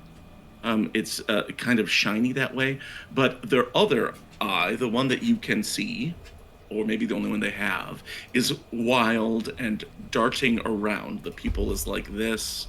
They are just like, they seem to be very on edge. And not only that, but they have these crystals that have been surgically embedded into their chest and shoulders. And so this guy comes up and he says, I need your help. You've got to help me you've got to help me. Who are you? What do you need help with? Shiny. Calm down. Just Has telling someone who's not Breathe. calm to calm down ever worked, Lemon? I'm calm. I mean, one day I hope it will work, and I really want today to be the day. Please, just center yourself. Just I can't. I've got to get out of here. I've got to okay. I can't deal with them. Will one of you? Take the shinies. I can do it. Great. Thank you. Go ahead. I'm your friend. I can help you. Are you hurt? Is anyone hurt? I'm a surgeon, sort of. No. None of us are hurt. Are you hurt? I don't think so. Why? What have you heard? Heard? Should people be Someone tell talking? you I was hurt? No. You have shinies am. in your chest. Well, I'm but- hurt. I'm hurt because I need to get back. I need to get out of here. I need to get back to Derelictus. You need to take me. You need to take me back to No. I can't. I don't know how to get out. No, we can't. We can't do that. We can't take you back there because we don't want to go back there. We want to go deeper. But What about the crows? the crows. What crows? Oh, I like crows. What crows? What No. goes? No, you don't. You think you do, but you don't. Wrong again. What crows? I'm Horatio. Okay, Horatio. I do not like being told I'm wrong. So please No. check no. yourself Character flaw. before you wreck yourself. No. I'm As trying. I once read in a book. Not completely sure what it means, but I think I got it right in this scenario. Well, you guys told me to talk to him first, and so I'm going to talk to him. If he wants to tell me that I'm wrong, he can, but he will know eventually that he was wrong to tell me I was wrong. Okay. This Okay. is getting Sorry, very go. complicated. Okay, Horatio. Let's talk about these crows. Yeah? What about them? The crows. Knives. Okay. Crows and knives. Did the crows have the knives? Yes. How were they holding them? Yes, but they How? didn't. They tried to cut me. They weren't holding them. They weren't. They were on them. They were on them. They had them, but they weren't holding them. They don't have fingers. They're crows. Right. That's why I'm confused. Someone or something, or they, or another crow. They Or- had one of them. One of them had a pair of rusty scissors on its beak, and it swooped. It swooped. It tried to cut me. Mm-hmm. It wanted my crystals, and I can't get these up. They're too important. They help me find my way to Grip Station. And are they helping you now, or All are of you remember lost? that Grip Station is the place where you want to go. Okay. So you want to get back to Grip Station? No, I've been to Grip Station. I was there. I was doing research there. They asked me to leave, and not very politely. Okay. Well, now that you're leaving and they helped you get there, can we have them? The crystals or the crows? The crystals. The crystals helped him get to the station. I have. These crystals are mine because they help me. They bounce off of the station. I can hear where the station is. I can hear it, but it's singing. It's singing. But these, I have some more. I have some. I can trade. I can trade for you. Does one of you want? And he like reaches into his. He's got this like robe on with these deep pockets, like mom purse pockets, and he reaches down and like pulls out one of these lavender translucent crystals, and he says, "For this, I could give it to you, but I could. I'm a surgeon, kind of." Can I smell the crystal? Like, what is it? You take a deep breath, and the aroma of cinnamon and iron come off of this crystal, and it is singing, humming with this kind of resonant magic.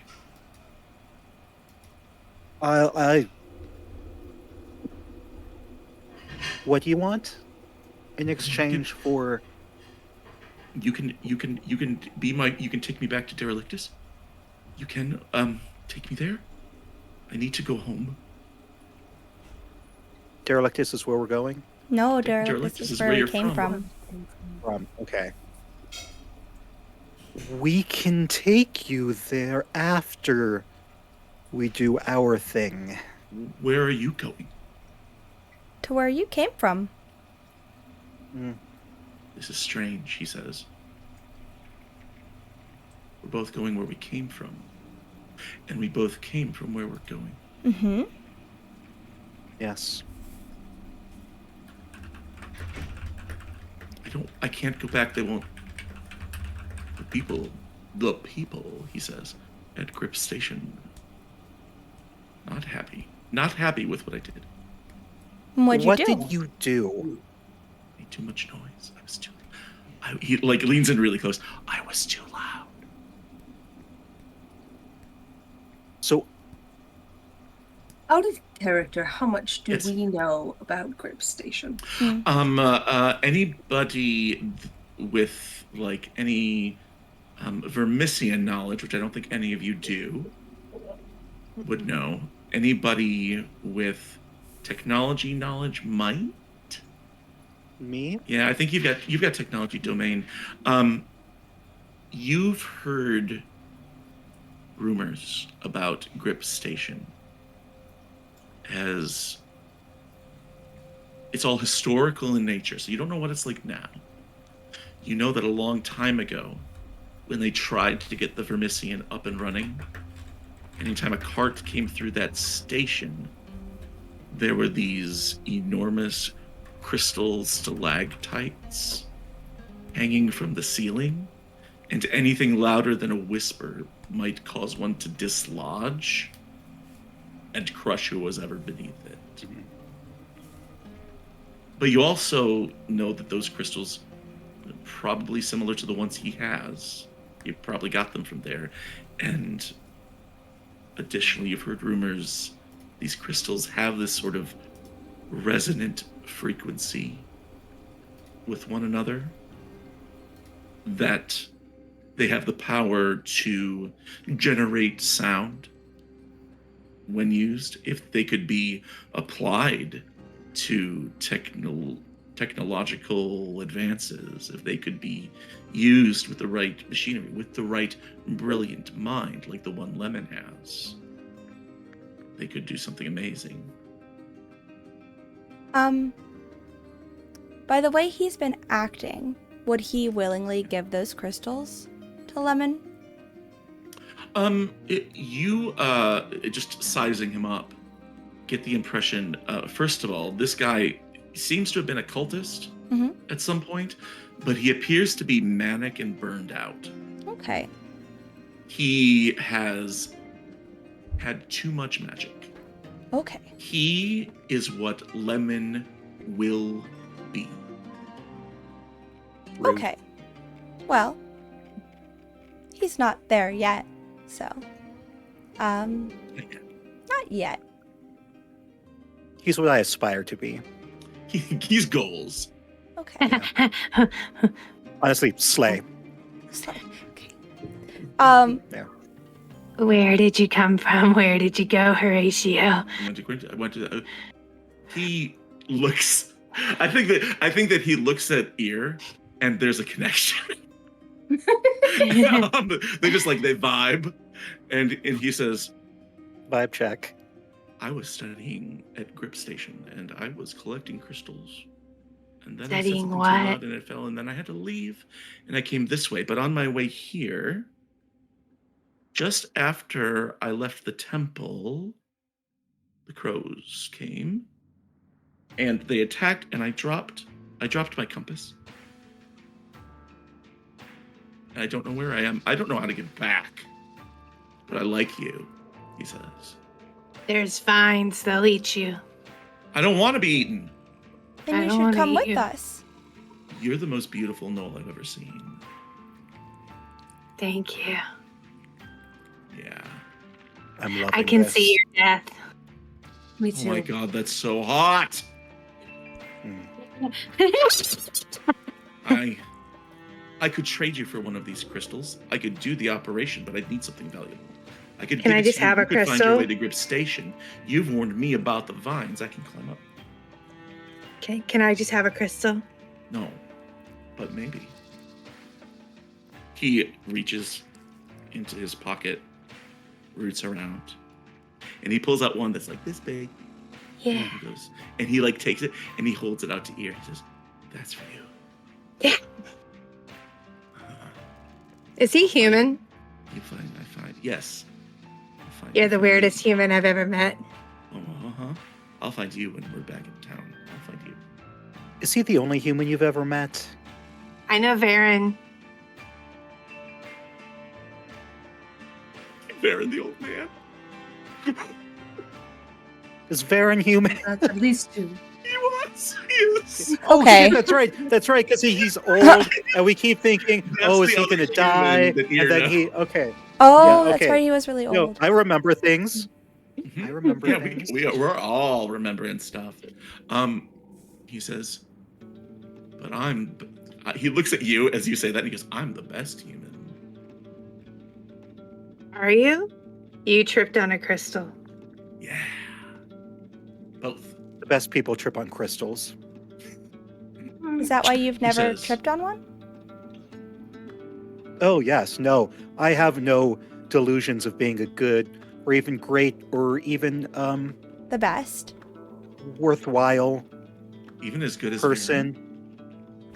I'm gonna take oh my gosh. I think you're worthwhile. Lemon. Oh my god, I was like going through every single cast member's name. Going through all the names. And going through all the names. I'm gonna take your hands in mine and be like, it's okay to not be the best yet, but you could definitely be the best one day. You're the best Lemon. in everyone's eyes. When she does that, takes your hand, this witch, takes your hand, you can feel, even though her hands appear clean, you can feel this tackiness of blood on them, like it's dried and congealed. And over her shoulder, for a brief second, you see a pair of eyes look at you with jealousy, and then they're gone. Well, hello there. I'm gonna put on my goggles. I mean, they're not special because they don't really do anything. They just look but cool. Yeah. They do. Like, this is just me being like, hello there. Suddenly, I'm instantly distracted from everything else that's going on now. I bring out my sketchbook. I start drawing Ven and the eyes that were behind Ven. Mhm. Checked out of the rest of the conversation. Excellent. As cool as those crystals were, this new thing caught my eye. Yeah, and you can't see it anymore. It was a pair of eyes, almost a face, that just sort of like looked at you, and it was when you and Ven connected. Strange. Ven, touch my hand again. Please. I never let go. Oh wait, you had to draw something. I had to let go. That's really funny. Drawing with my hands, just like, anyways. Okay, I take take your hand again. Do I see it again? Then, is there a specific manner in which you take his hand? It's like, well, are you still holding the drawing pad and pen?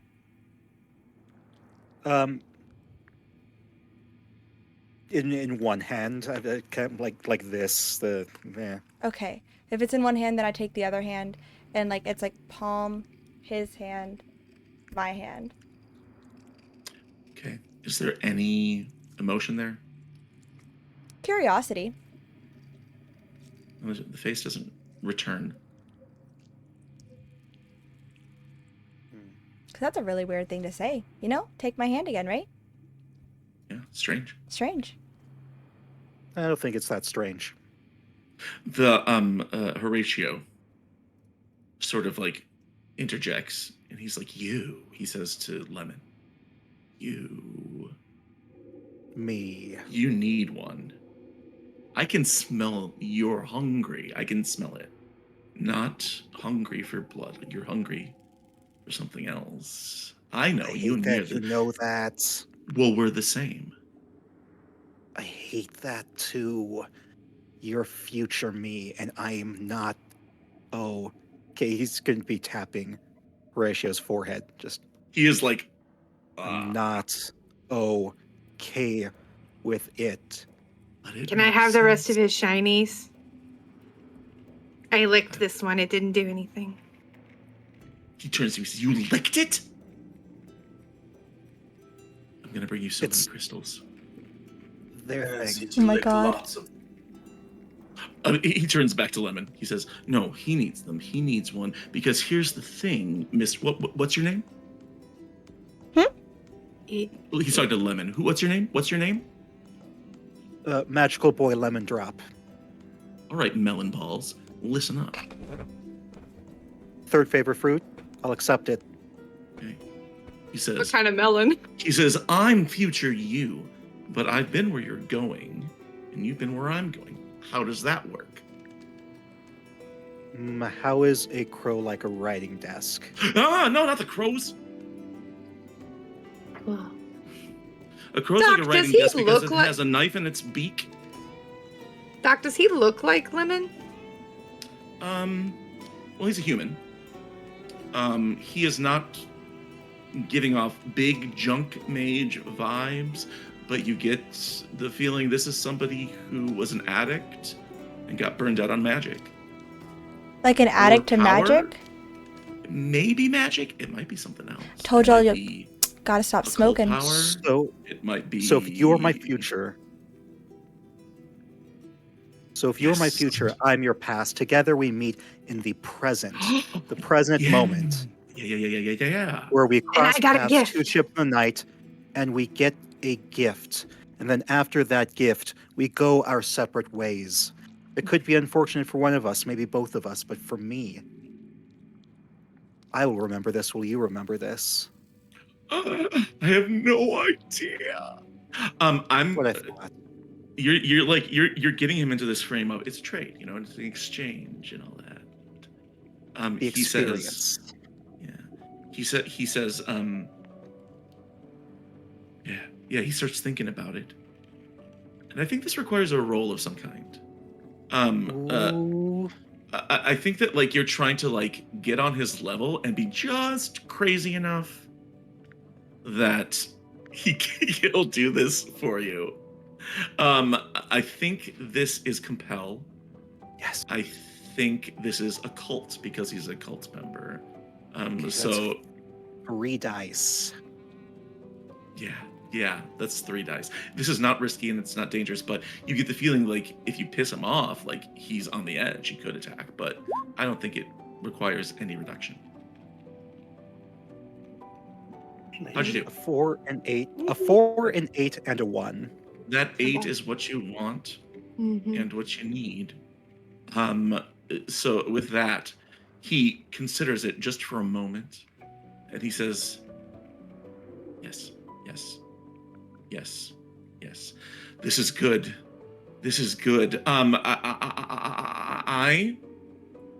I am going to do this.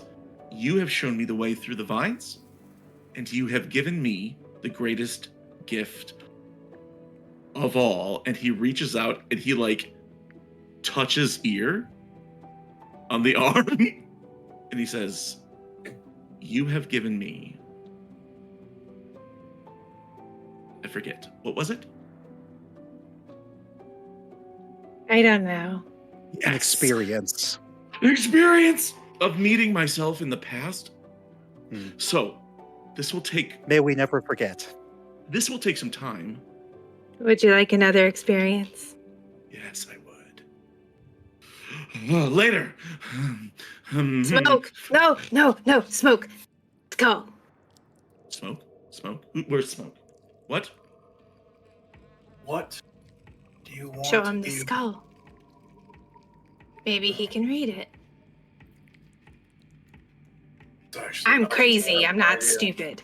And he will pull out the funky skull. Funky little skull. God. Yeah, I got it. Funky little skull. Yeah, good. Um, That's a good giggle from Misty. You take out the skull, and Yes. his eyes become the size of dinner plates, and he looks at it, and he looks at the ridges. He says, "Where did you find it? Under an old man's robes. Was it under his skin?" No. I don't know how humans work. Me neither. Aren't you a human? Yes. Okay. And he looks at it and he says, "This is a record skull. This is a record. It has these." What? He like moves around. He says, "The people in the station, the people at Grip Station, they have a device that makes these. There is sound. There is sound in this head. And the people at Grip Station, they could put it in their machines. They could tell you what the sound is, but you have to be quiet." That's just what we wanted to know. But you have to get past the crows, and you have to go past the temple, and you have to keep going. And to do that, and he turns again to Lemon dramatically, you need a crystal. Find the station. Nurse, prepare the operating room, he says to nobody. And marches off to like a dry, like place where like the ground is open. It's not dry, it's fleshy tongue ground. Okay. And he says, "Yes, sanitary. This will do." Do Smoke and I see a nurse? No, Okay. no. And he says, "Okay, we'll need to sedate him. Does anyone have any narcotics?" As a matter of fact, I do. I owe He's you a going to fourth pull one. his- Very good. You take Pull out out the his narcotics, pipe. and he takes it from you as if it's for him. Oh no, for him, not for me. Not can't- for you. I can't be on drugs when I'm doing this operation. Of course not. You're a surgeon. Who are you operating on? Lemon.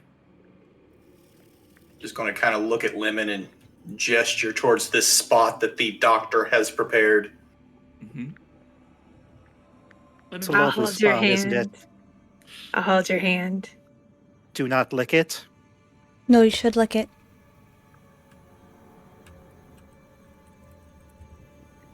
Do you like it? I will cherish this. Lie down. Take all of your clothes off. Oh, is that necessary? Yes. Yes. Oh, for fuck's sake. Okay. All of you turn away except for you, he says to Ear. You're going to be my assistant I have claws. for the This is highly amusing. next hour. First of all, Lemon gets sedated by like an extra heaping helping of this god smoke. Lemon, do you have any mind stress at the moment? I have. Come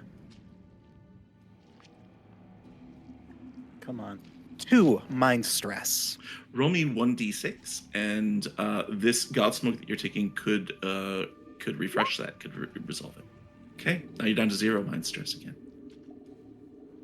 Oh, yes. The effects of the god smoke take hold, and the fleshy slightly moist ground below you starts to get softer and almost like a feather bed now. And then you're somewhere else. Where are you?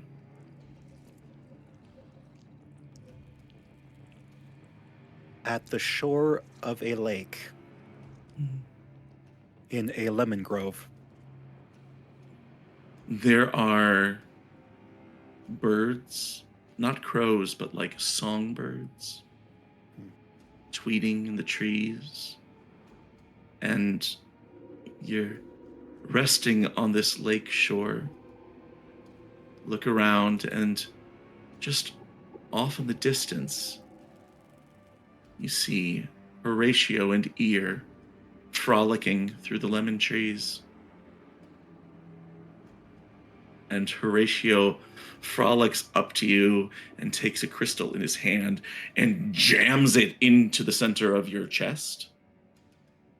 And you are struck with this pain in the middle of your body. Now, for all of you who are awake, what you see is Horatio takes a crystal and jams it into the middle of Lemon's chest. We were told to turn away. I did that. I did not. I did not turn away. Here, that's what you I'm see. watching this raptly. And what I'll do is we'll say the time passes as the narcotics move through your system. Lemon, I'm going to need a roll from you now, obviously, to see how you come out of this situation. Let's do, this is Endure, which I don't think you have, and Occult, I think, again. So you can roll 2d10, I believe, or 2, yeah, that's right. I don't think this will aid anything, but I will say, at least from a flavor perspective, during this hour in which this is happening, Mal would have pulled out his little triptych shrine to the moon goddess and just lit some incense and some candles and just not sitting, not looking, just looking at the shrine. Just praying to the moon goddess about the weird surgery. This is fine. This is fine. Behind you. I didn't Everything know. I would about say this after is a while, Smoke would actually get bored of watching what's going on with Lemon here and pay more attention to Mal, because they are the whole religion thing. He does have some interest in that realm. I have a question. Yes. I have an ability called Deathless. Okay. Can I adjust Horatio's hand to a less vital organy place? Since I've seen people die? Like guide him? Yeah. To assist on the Endure roll? I'm going to tell you what. Yes, you can. Okay. I But rolled with here's the bad. bad news. The bad news is that, gosh, I would be lying if I said this was not risky nor dangerous. Letting this burnout do surgery for you. So I'm going to say that with that aid, you can take it down to, instead of being, just like a crazy shot in the dark, we'll say that 10 counts because you help. I could argue for it being a 5 instead and taking the highest one. But I think I like that with your help and the power of Noel Junkie friendship,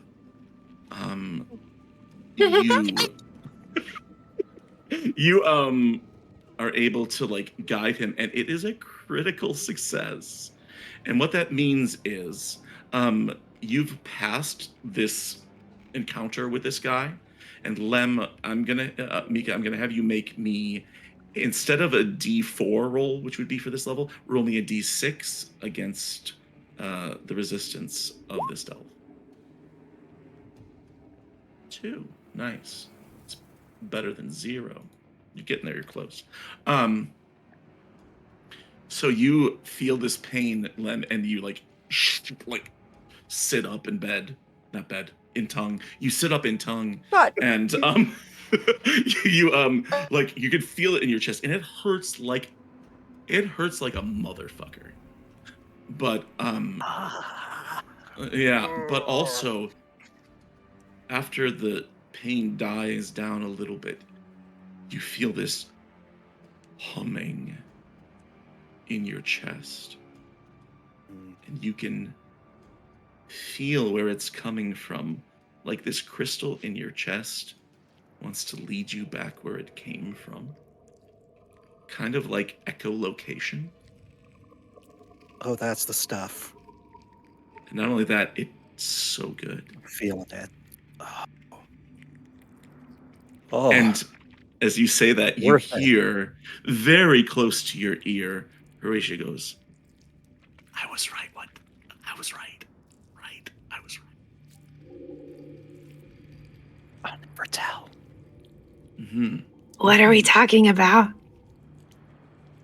I don't remember.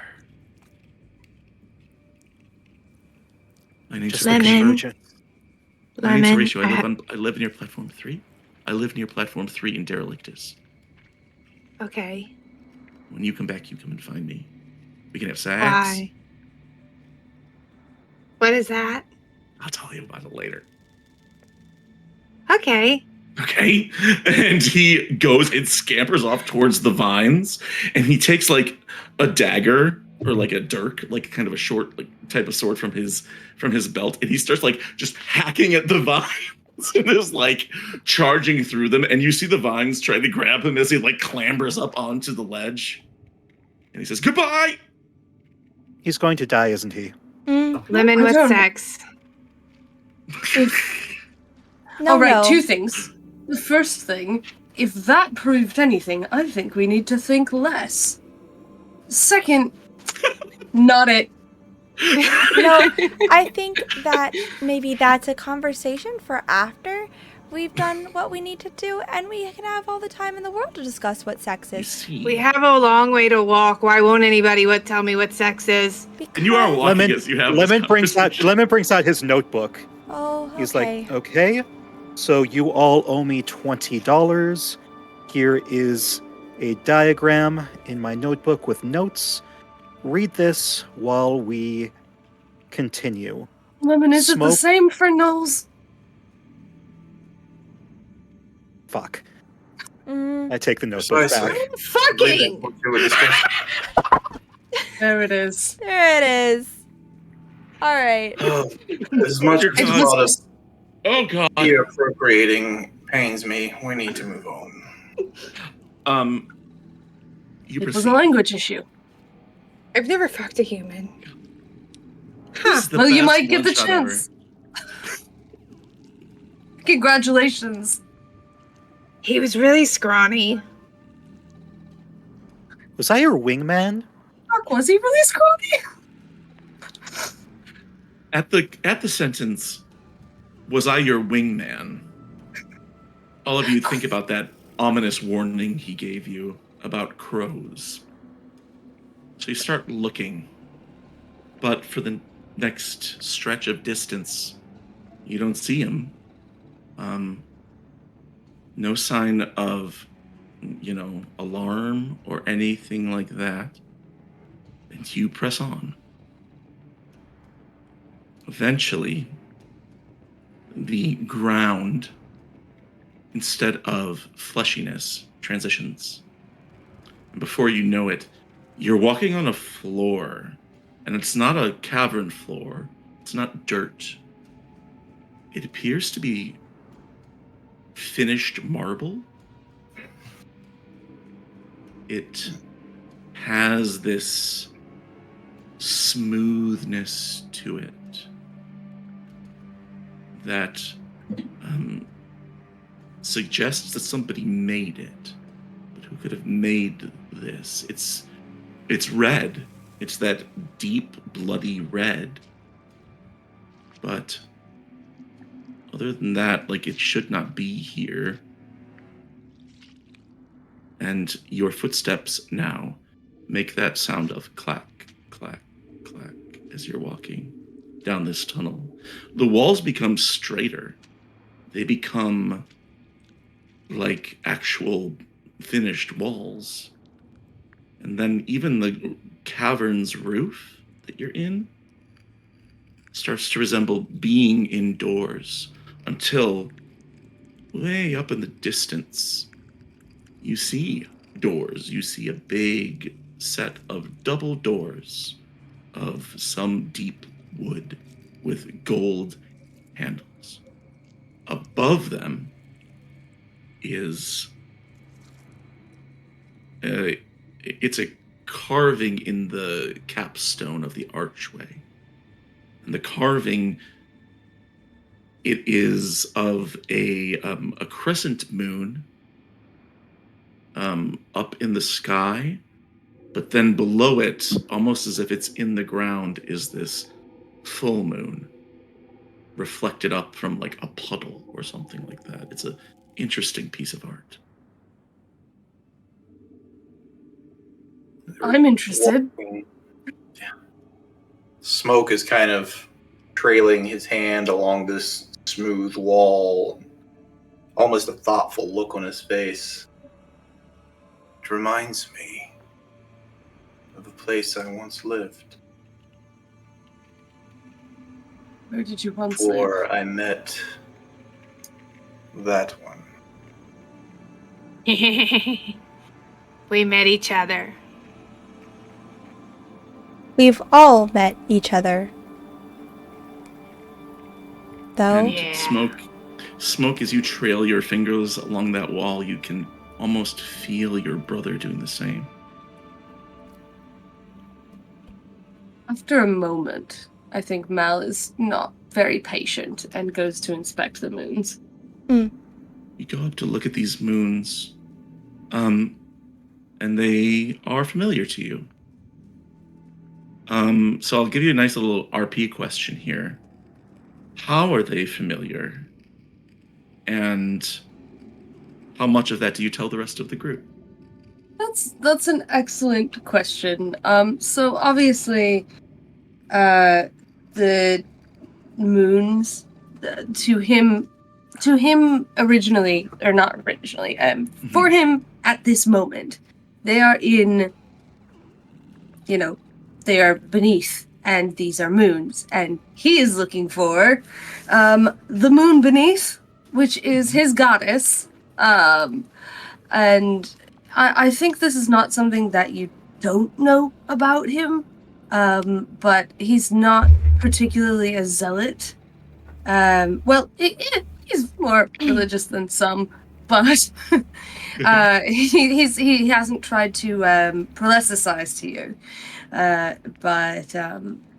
But for him, anything else about a moon, anything else he's ever seen or thought about a moon is gone, because all he can think of in this moment is, we're here, we're not in these places where people have settled or live or are stuck. We are in the middle, in the in-between, down here beneath the city, and here there is the moon.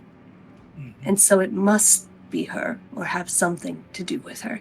And as he's looking, he says, I think I've been looking for this. Maybe. I think I've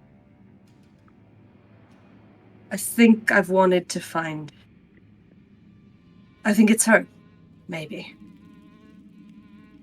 The crescent moon, is that not a symbol of Damnu? Yes. Yes, that's her. That's my goddess, Damnu. The bringer of light and life, and banished all of us, banished down here because they couldn't handle the truth. But here she is. Or something of her, or something of someone who loved her, and it is here. And all of you, any of you who have lived down here for a while, especially if you have any religious background, have heard of the goddess of the moon, right? It's It's an unusual religion, but it's one that has taken root in the heart with the idea that the real moon is the one that dwells far below the earth, and the one in the sky is a pale, sickly reflection of it. And here is that symbol, which undoubtedly has some sort of connection to the Damnic faith. And it's only like after he's stopped his rambling, and he has quite a lot of jewelry that he wears, and it is silver up and down his ears and moons and eyes, and he's like fiddling with them, and while he's thinking almost absently, and he starts to once again bring out his candles and his incense. He's putting it on, and you haven't seen him quite this fervent, I would say, because he doesn't talk about it a lot when there's no reason to talk about it, but you do know that he lived in the city above, and he came down here to be at one, to understand Damnu. And so this is exciting. This is exciting for him. This is why he It's a dealt. big day. Yeah, for him. it's a big day for Mal, and so he's lighting lots of incense at this point. You've lost him. It's a whole incense party up in here. You all start to like, it gets a little like, it's strong too. Like, this isn't like cheap incense. This is the good stuff. This is the good stuff. And it's getting kind of like, oof, it's stuffy up here against this door. How long do you wait until you proceed? It probably won't take long before I start getting impatient. Question, Doc. Yeah, Would this be considered a haven? you're not there yet, so you don't know. It's a door. Okay. I'll open the door. Okay. You swing these doors open, and before you, still in that marble, style, is this stairway that goes down a vast distance. It's like grand entrance stairway, that just goes down, down, down, down, down into this cavern. And here in the cavern, there's a building. You see this building that has moons depicted all over it, but it also looks like it was patched together. It was constructed sort of like helter-skelter. In fact, from this distance and from this perspective, it's hard to tell how much space is inside the building. It is, as my friend Colin said on the Season of Impossible Landscapes, the word that he gave me, which I want to use all the time, it's non-Euclidean in its its space. So, Colin. And so there it is, this building, which you could only assume to be the Temple of the Moon below. The Temple of the Moon beneath. And if that is what this is, it's a haven. And it is a religious site. It's of great importance to Mal. And as you start to enter and move down the stairway, you hear this. Ka! Ka! Ka! Princess Biscuits? Yes, it's Princess Biscuits. Okay. My beloved character, Princess Biscuits, is here. Yeah. I love Princess. Wow, twist. No, not Princess Biscuits makes everything better. Yeah, I feel bad for anybody who has no idea what we're talking about. But Well, from someone who doesn't know, it's funny anyway. So you look up at the edges, the walls of this cavern, and it appears as though in places the rock has either eroded or expanded to resemble trees. There are these branches of stone reaching out from the wall, and all over these branches are clouds of black as all of these corvids, these magpie-looking things, are perched there. And as you sort of look and take note, when they turn, the light, the mage lights that are all over the temple, reflect off of them. And you can see that they are, for lack of a better word, armed. These crows, although just looking like birds, they have knives strapped to their beaks. Some of them have other sharp-edged things like jagged glass and broken tools coming off of their feet. And they are all watching you to see what you do. Crows with knives indeed. Who do you think gave them to us? Do you think somebody gave them? No, you cannot have them. No. Why not? One of them, And one of them Mouse- lifts off, oh, they're fine. starts flying. Then a second. And a third. Perhaps we should make haste. Well, Mal's at the back, because as everyone started moving in, he folded up his triptych, left Right, a, he was still a doing little his bit of religious the. stuff. He's Yeah, like, yeah. oh, fuck's sake! And he just pulled up all Clean his up. stuff. You had to clean up. He left some of the incense burning, Mhm. he would say,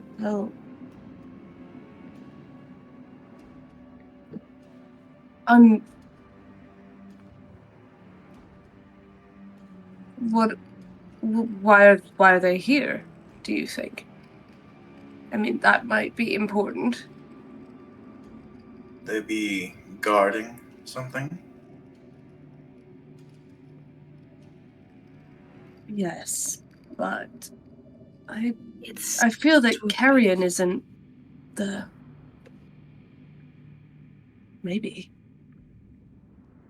All of a sudden, a cloud of these crows lifts off, and the ceiling of this cavern starts to look like a tornado in the way this cloud of black is circling around, and then one single bird swoops down, something jagged glinting from its beak, and comes toward you and sets on a rock about 10 feet away and tilts its head. And Mal- it looks at Lemon. Ooh. Mal's gonna light a candle. Lemon's going to tilt his head. It looks for a moment at the candle and then It's got a loses silver interest. flame. Oh, does it? It does. It's my devotional candle. It hops toward the candle Oh no. I don't know if that's better or worse. and looks at you now, Mel, and says, Says. "Shiny, a shiny." And then yes. looks at Lemon and looks at the crystal sticking out of his chest. A shiny. Oh no, Lemon, I have a Lemon is shiny. clothed. Hops towards Lemon, Mel. I have Lemon a is shiny. clothed now.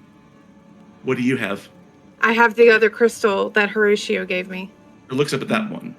And when you hold that up, whoosh, all of these crows swoop down at all of you. What do you Throw it! Throw it! Throw the crystal here. throw the crystal? And some of them break off. I A few throw it out stragglers. the door. Can I throw it out the door? Yes. So you throw it behind you the way you came into the incense cloud. And I duck. A good bunch of these birds start funneling through that doorway. They all sort of like jam in like Black Friday shoppers, and they're just like whoosh, like they swoop down and try to all fit through at once. And then a few left are jumping around. A few of them are like poking at the candle until eventually one of them knocks the candle over and it goes out. and then the handful that remain turn at Lemon. Can Okay, I question. close the door? Yes. Because Yeah, I would have closed the door, but yeah. Lemon was naked when the jewel was put in him. Now he Okay. is clothed. Can they see the crystal on him? There is an ambient Okay. purple glow. And it's almost like even if they can't see it, they can hear it or feel it. And they say, shiny, shiny. And they all swoop in to stab you with these weapons. Rude. They like attack you. Now, so this system doesn't have initiative, but you are fighting off 5 crows here. So I'd like to know who's going to go first and how do you react?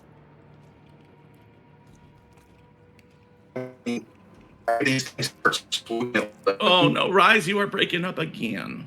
You are breaking up again. What's going on?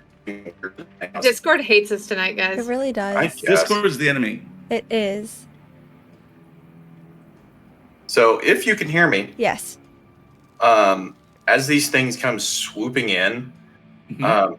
Smoke would probably step forward and basically try to stab one out of the air. Okay. Yeah, you can just do that. Like you swing and you take a shot at this guy. And let's see here. This we should do an attack roll. This for you, Smoke, would be we are in a Haven religion. So it would be religion for the domain. Okay. And this is kill. Okay, so that gives me 3 dice. Yeah, roll me that. That is a 9. Excellent. With that, you slice one out of the air. It goes tumbling to the ground, and whatever was strapped to its beak goes like clattering off. And that is you. Anyone else want to take a swipe at these crows? Yeah. Yeah. Oh, who's next? No, you go. It's your place. It's your place. I mean, there's probably plenty of crows to go around, unfortunately. Exactly. Uh, It'll be great. It'll be But- great. Mal, since they knocked the candle over, and seeing that they're starting to go towards Lemon, will have pulled his staff off of his back. And he's Nice. gonna try and kind of like, baseball bat one of these guys. And yeah, go for it. This is You again said that is kill religion or kill religion. Haven. I can do kill religion. I'll be fine. What a weird sentence, but yes. I can kill religion. Let's go. Other people have tried. Ooh. Okay. My highest is an 8. Okay, an 8 is a success. Just it's a straight up success. So you they don't have a lot of resistance. So just you like knock this thing down. There's a few more left, but as that one dies, its tool clatters from its claws and its talons, and then some of the birds trying to get in the door, all like sort of like turn around and start coming your way, and you get the feeling that pretty soon you're going to be having more birds than you know what to do with. So you better be quick. Did Elsie? Did your little baby want to do something? Yeah. Wait. Okay. How long are we planning to fight these crows? Just out of curiosity. That's a great question. Now you can always try and fight these hundreds of crows, Okay. or you can try to get away. So it's up to you. I will be honest, guys. I just want to catch one. Okay. Was closing the door a no-go? They're trying to get in the door. Yeah. Did you close the doors? Yeah, we closed the doors. Yeah. Yeah. Okay, the Ryzen. crystal is up there by the door, and the crows are like trying to get at the crystal. But that will Okay. only distract them for so long. Just okay. Before I do this, to get one of these crows for our, did I say that right? Ear. Ear. I was close. I was so close. Would Hunt work for that? Sure. Okay. Yeah, I'd let you do that. Then for sure. I would like to do my true form then. Yeah, this is an animal, you would think. So Yeah. you do what, Elsie? Describe everyone what it looks like. Okay, but I want to preface this, everyone, because Elsie has a specific playstyle, and if something in a book says you take a lot of damage, and then this happens, or you can choose to do it, Elsie is going to take that so she can choose to do it, like cascading and Lancer. So basically, there'll be some pretty grotesque noises, I would say, given the setting we're in. And 2 extra pairs of arms are going to sprout out from her sides, accompanied by 6 wings from her back and a bunch of eyes on her face open up. And it's just going to be like this really like... It's like biblical angel stuff. It's like biblical angel stuff. And none of the joints on the arms are going to adhere to joint logic. So they're just going to take whatever pose they want. Each palm has an eye on it. I know. I fucking love it. Someone's been listening to too much Magnus Archives. And her main wrists, like her main arms that did not sprout, they were always there, don't adhere to the joint logic anymore either. But they've moved to be like I don't know, like, you know, like a Kamehameha thingy, like the thingy. But they snap to the point where it's 180 degrees straight line, both eyes opened up, and both hands are like okay signs almost. Okay. And now I have a bit of glowing, a halo, you know, the biblical angel stuff. I won't take up too much time describing this. It's really cool though. It's pretty juicy. It's pretty juicy. Now you transformed into a monster. I did. I love being a transformative monster. It's my goal in life. I now have mastery on kill and hunt checks. Oh shit. Okay. And usually you'd have all other checks be risky, but I took another thing called Blood Quiet. So while in my true form, sneak and evade rolls are no longer considered risky. So Excellent. So do you have Haven or Religion? I have religion. Okay, so this could be Hunt and Religion. You would roll 4 die. Okay. Question. Because you have Mastery. Yes. How many moves can you do in combat for this? Yes. Okay. Well, this roll, I'll go ahead and do this roll then. Mm-hmm. Yep. So religion, and you said hunt and mastery. Okay. Hunt, so you rolled 4. Oh shit, that's a 10. I'll tell you how many moves you can do, as many as you want, because all of you watch as Ven transforms, and you're all awash with irony at realizing that her name is Heaven, and she's an angel now. And this witch rushes forward and just eviscerates this crowd, this flock, this murder. She murders the murder and just takes these big swipes with all these arms, and there's blood spraying everywhere. Everybody except for Heaven is going to take 2 stress to their mind seeing this happen. I have a thing called In the Blood. Once per situation, when I take any stress to any resistance other than Echo, I allocate it to Echo. Excellent. You can allocate that to Echo if Oh, you wish. same. Nice. Mm-hmm. All right, dead people. Well, junk mage and dead person. So a few moments later, I didn't even get to do my combat music because that was so cool. Here's Is one of the crows alive? Can I have a live crow? That's what I was Here's trying what to the get combat music sounded like if I was gonna do it. Hear that? Okay, it's done. A few moments later, there is just a pool of blood. There is one of those crows left. It appears as though one of its legs is broken and one of its wings, so it is kind of like trying to hop away. I'm gonna You wanna snatch it grab up. Yes, Snatch it. it's mine. Ear wants it. Yes, I would and like then it. I will go over and I'm just gonna be like, "For you, you're welcome." Thank you. And I'll wrap it in my rags and just. Are stick you it in my still in your bag. monstrous angel form as you give her the crow? It is till the end of the situation, so yes. The situation now ends. Okay, well, I'll hand the crow and then I'll transform back. Like nothing happened. I'm pretending Elsie, because you just cleaned up so much there, roll me a D8. Okay. Just a regular old D8. Yep. That's a great time for me. Not terrific. You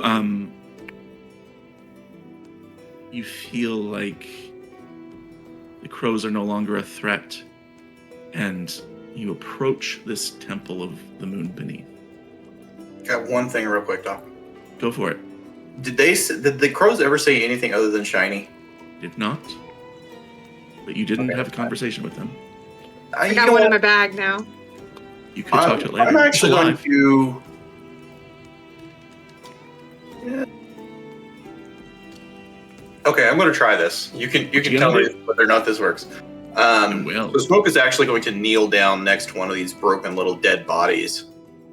Okay. And he's kind of whispering to himself, and he's going to reach down and put his finger like right between the crow's eyes. Mm-hmm. I'm going to use Last Rites. Okay, what does that do? When you touch the brow of a recently dead person, you can ask their spirit a single question before it fades away. I love that for you. Please do. So you will hear. Let me describe this first, because this might sort of be a little bit weird. So you reach down and you touch this crow, like just on the crown of its head. What does it usually feel like when you do this? Usually, it's almost an electric buzz from the contact, because he is literally touching the spirit of this thing and holding it in place long enough to get information from it. You are not expecting a strong buzz from this creature. It's very simple. Crows are smart birds, but they're not, humanoids. But when you touch it, you feel this jolt, almost as if it's another sentient being. What do you ask it? What's your Oh no, audio, now is not the time. Rise, it is giving me problems again. stupid. The crow can't hear because the audio's all messed up.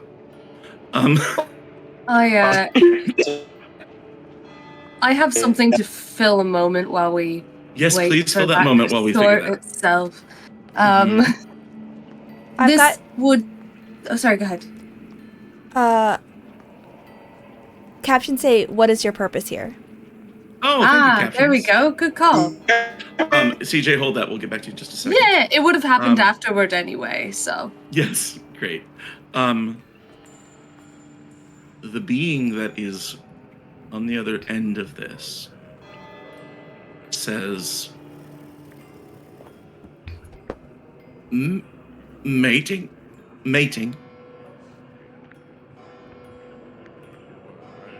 shinies, mating.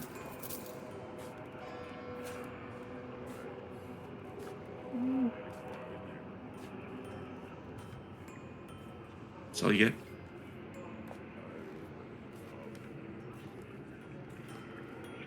It's useless. What did they say? Mating and shinies. Oh no, we're gonna have to explain sex to the crows too. no, I think Fairly they can certain figure it I out. already have that idea. Oh. Easier for us then. Definitely. Now, CJ, before we go here. in, everyone gather round. First, truly, Ven, that was terrifying, but phenomenal. Thank you. I curtsy. So A much. little curtsy. It is by the strength of all of us and our bond and the things we share and the skills and knowledge we have that has got us this far, but also here we are at a place of worship for Damnu. This is no coincidence. This is, well, It's something. It's good. This is going to be a good thing. I can feel it. And we'll all benefit from being in her presence. And this is a ministration. Once per session, I can lead my allies in a service of praise to the moon beneath. Anyone who took part, I did make you all gather round. Doesn't have to be willing. Can remove 1 minor blood or mind fallout. And since we at haven't the end had the any of service. that, we haven't had any fallout. So I'll say that if you have any stress to blood or mind, you can reset it. Yes, it does, by the way, though, add plus d4 to the delve's resistance while on a delve. Okay. I had the delve- crow in my hands. Can the crow have taken a little blood stress away? Yep. The crow, as that happens, you watch as the crow's wing mends itself. And for being a part of this service, this praise. 100%. And it looks up at you and it says, mate. No. Oh, Jesus. It looks around again. Maybe it means friend. Thank you for that cool call, Doc, because I forgot no one had taken Fallout yet, so appreciate it. Thank you. I like that, though. That it would make sense. And you approach the doors of this temple, and even with a little resistance left on this leg of the delve, it is represented by there being a closed door, and you have to get past it by knocking. And so you knock. And the door swings open, removing the final bit of resistance in this place. And you have arrived at the Temple of the Moon Beneath. This is a haven, and so there are ways we can rest and recover here before moving on to the next leg of the journey. But there's one last thing that happens, which is that at some point during your rest, even though this is the Temple of the Moon Beneath, there are spaces here that are dedicated to the virtues of Damnu. And so it leads to other temples. And as you're exploring heaven, you are at some point in one of these many labyrinthine hallways, and you come across this place where there's this curious hatch in the floor. And you approach and you look down, and burned into the hatch, like wood relief, like it's burned into the wood, is this. And that's where we'll end this. Do one last thing? Can I do one last thing? Yes. Can I leave the door open to the haven for the crows? Yes. You leave the front door of the church open. My other beat, guys. Oh, that's right. That's your other, which is to let the heart infest a haven. Uh-huh. I'm high key I into love this that. though. Thank you. I'm sorry, CJ. It's all right. It won't be like, the first or last time that sort of thing has been defiled. It's fine. It's true. I think I Lemon is kind of into this. Like Lemon sees this and is just like, okay. No. And I'm just That's holding fine. the crow as I just leave the door open and I go, mate, and I let it go back out. And it goes and it flies off. And Got this for you. when I said there's one last thing, I'm going to include this I too. know. We follow I did the that on crow. purpose, Elsie. We're with the crow as the crow flutters and flaps. It swoops out of this cavern through a small, I don't even know what it would be called, like a mini little tunnel up in the ceiling, like a channel or something. And we're with it like in real time, flying and swooping. And we watch as the crow emerges and lands in this large nest area where there are hundreds more of these crows. It's a bower.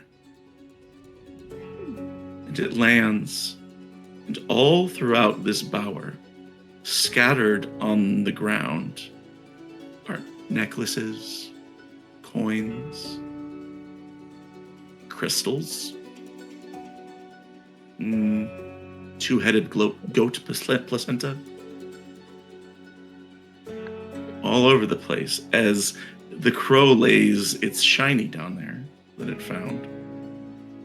And all the crows sit and wait to summon their mate from another plane of existence. And we'll find out what happens in 2 weeks when we come back. Because those aren't crows; those are something else. Thank you guys so much. Thanks everyone for hanging out with us and tuning in and getting us past 1,000 followers on Twitch. We appreciate that. The word in the Discord. By the way, you should join the Lost Caravan Discord if you can. Someone wants to toss a link up and invite, that'd be great. You should come in and hang out with us. There's lots of great games. We have casting calls every month for one-shots and longer campaigns and all that. But the word in the Discord is that High Shelf Collective also just hit 1,000 recently. True. And so Hoop has something planned to do with them. That's So true.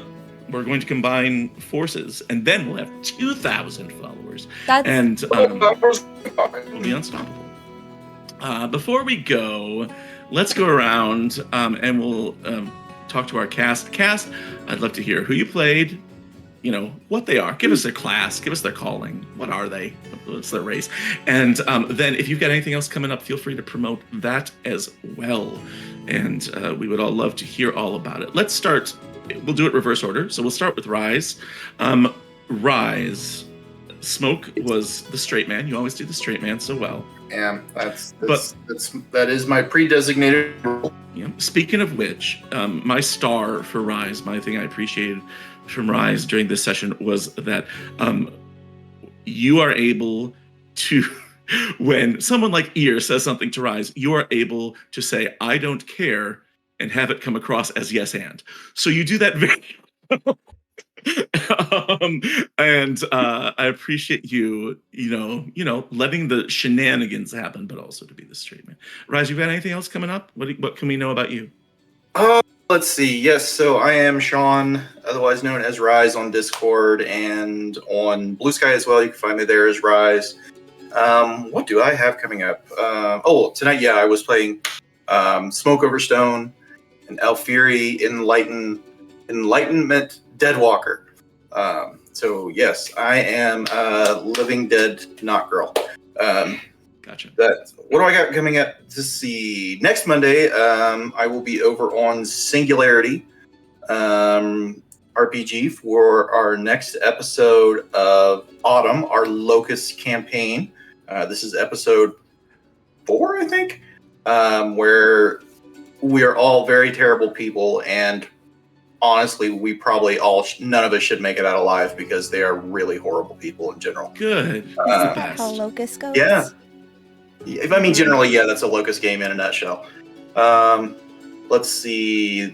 On Tuesday, the 12th, actually, I will be back here on Lost Caravan along with LC and Cass. And we are going to be playing, correct me if I get the name wrong, it's The Haunting of Duncan Hill, right? Yes, written by our very own Daniela. And we're very super excited to test this game out. Am I in that? Aren't you? I don't think I am. You are now. I thought you were in that one too. Okay, maybe you can just show Plot up. twist, it's actually No, me. you're thinking of Lancer. Oh yes, and then Lancer is the next thing, which is on the 21st, and that one also has. I'm stuck with LC like all this month. That's Stuck Cass is in that one too, so that's on the 21st. Back here on Lost Caravan, and at some point here we should be releasing the first episode of Dark Baptism, which is my Old Gods of Appalachia game that I'm running. That's going to be going onto Lost Caravan's YouTube page. I legitimately have no idea when that is actually releasing because it has been fraught with mechanical and technical issues and we've been delayed. But we have 4 episodes recorded, so we have some done. Looking forward to that. Other than that, you can find me on, like I said, Blue Sky as Rise, or if you really want to look at some of the other stuff I do on Threads and Instagram as Raven Black Photography. I do a lot of cosplay photography and nature photography and that kind of stuff. So, yeah, that's basically me. Sweet. Thank you, bud. I appreciate you. We'll see you in 2 weeks, if not before. Mika, thank you for being here. I mean, I'm sure you'll promote this. Everyone should go follow Roll D5 and all the stuff they do over there. I'm a part of their Discord. You should be a part of their Discord. You should get over there and do that too. But my Mika, my lemon moment for tonight was when toward the end he quoted the poetry of Ice Cube. Yes. Was it Ice Cube or was it Dre? It was about checking yourself before you wreck yourself. And it was just like this very it was this very profound moment. I wasn't expecting this, but I enjoyed peppering in like little modern isms in there. Yeah. Like, I don't know what this is, but you know what? Je ne sais quoi. Check yourself I've before you I've write never it. heard of France before, but French words. Yeah. Just, yeah, hey, I'm Mika. I do things. You can usually catch me on Roll D5. That's ROLE. Wednesday, actually, we have our monthly Triangle Agency game. Got a bunch of cool guests on there, like Johnny over at Talking XP. On the Couch Soup Network, you can catch me playing Atlas Terminal, playing Lucas Lemon. I'm pretty sure we're playing this Thursday. Things got a little schedule got a little mixed up because of PAX, which I think happened with a lot of people. Yeah. That's every other Thursday. So pretty sure that'll be this Thursday, 4 p.m. or 4:30 p.m. Mountain Time. And then on the 10th and the 17th, I will be on Tales of Initiative playing Candela Obscura. Woo, fun. And times. you can- Thank you, Mika. Yeah, and you can find me on Threads at Mika_Macintosh. Excellent. Yeah, y'all get on Threads. Honestly, I know Blue Sky is cool. Threads is cool. I like it. I like them. Anyway, Mika, I appreciate you so much, and I love our little addict and his crystal chest. Thanks for having me. Today was fun. I'm Okay. excited for 2 weeks from now. Yeah, me too. I can't wait to see how this plays out. Let us move along to our friend CJ. CJ, what time is it there? Nearly 5 a.m. It is 4:45 in the morning. Cool. I love that for you. Yeah, it's a pretty normal occurrence for me. I'll get to play with Oh. really cool people if I do that. So, less normal than it used to be. But it still happens more than your average person stays up till 5 a.m., I guess. That's true. I loved having you I here. think I just called Elsie out on accident. It's Saw okay, we that do that all the time. that sideways look. Elsie Thank was- you. I loved being here. Thank you so much for having me. I love that we got you to that temple because I loved seeing Mal, like, he was like, this is one of the things I've been looking for, to see that beat like realized in him of the importance of this. So I think next time we'll spend a little time at the temple to see how that plays out. But really good stuff. Thank you. He definitely lost his shit. Yes, he did. It was kind of cool until that point, and then you're like, no, this is just a religious zealot, actually. Mhm. But that's fine. Ain't that the way? That's you think you swipe right, and then they turn out to be a religious zealot. Story of my life. Thank you. Cass, you gotta stop. Cass, stop. We don't have to talk about that. Oh my Well, gosh. nope. CJ, you got anything else coming up you want to talk about? Yes. A lot of the things that are going on for me right now are just a little too far in advance for me to bother Same. talking about them, but I don't know, maybe in 2 weeks that won't be true. So until then, check me out on CJ Story. I am that on most social media platforms except for Instagram, where I am CJ.story, because a completely inactive account has taken CJ Story. Kill them. I hate the internet. Yeah, it's terrible. Actually, I The don't know. worst. I'm What so would I glad you have were without here. the internet? Thank you for No having me. kidding. Thank you for Looking being forward here. to the 18th. Let's do this. I am too. Thank you for being here again, Elsie, my bloody angel. Just beast mode was the best, and I know that everyone. Here's the thing: a lot of the LC likers are into the whole big bad evil guy boyfriend stuff. I'm here for the beast mode stuff. I'm here for LC becoming the big bad evil guy, and so I really loved it at the end when you rolled that crit and you got to rip through those crows. I'm gonna do it again. Yeah, you are. Do it again.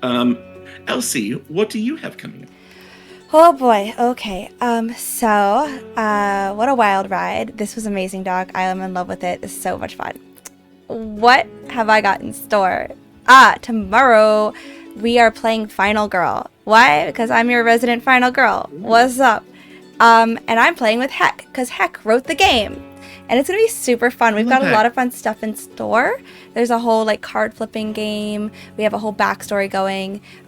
We're super excited to play it. It was one of the winners, just like Haunting of Duncan Hill for the Game Jam. And then after that, I'm playing Apocalypse Keys on the 10th, which is going to be super fun. I have been promised by Taylor that she is creating a character specifically to wreck me, in which Ethan has also said, that's not hard to do, I'll probably jump on board. So am I going to actually get to play the game? I don't think so. I'm just going to sit there and die in the first 5 minutes? No, it's not even die. They're just going to fluster me the whole time. Embarrassment? Yeah, I guess so. I don't know. I'm really excited to flirt and probably not stop the apocalypse. I'm going to be real. I kind of want to cause it. Then, the moment you've all been ready for, the 11th is our final episode of Duskgrave. We did it, folks. We made it to the end. None of us are dead yet. We have one fight left. Everyone's gonna die. Everyone's gonna die. It's gonna be fun. The last fight, fight, one of us died. Maybe, we don't know. I got out of there with 1 HP on for a pilot. That episode. And then Mary was at 0 down and out. And Taylor. No, Marl died. Marl jumped into the freaking. Marl got raptured and then found my boyfriend. So if you want to see me finally maybe kiss my boyfriend, it's not gonna happen. I'm sorry. My NHP. I'm not gonna. We're having a fight. We're having a fight. We're not doing this. I'm rooting for it. If it doesn't happen, I'm writing fiction. I'm writing fanfic. Do it, because I'm right behind you. Definitely the next chapter. I got you. But I want more fanfiction. I won't say no to it. Fanfiction. I've read it. Get Cyberella do some fan art, because she does there you that go. mood stuff. She'll do it. Yeah. She'll do it. Yeah. On the 12th, like I said, Danny's game, and Rise said it too. Duncan Hill haunting. I don't know. Haunting Hills. House Hill haunting. We're all dead and playing ghosts. It's true. 15th, Lancer again, not Duskgrave. We'll be playing maybe a Gojo. If you like that kind of Jujutsu Kaisen stuff, I definitely make Gojo. On the 18th, I'm playing Heart here again. Oh yeah, this is the 18th. It's just you're me gonna be here? I'll be here. On the 21st, I'm playing Lancer again. I have no idea what I'm playing for that. I don't know. I'll do some kooky stuff to piss Hoop off, surely. And on the 30th, I'm in King's Gambit over on Singularity.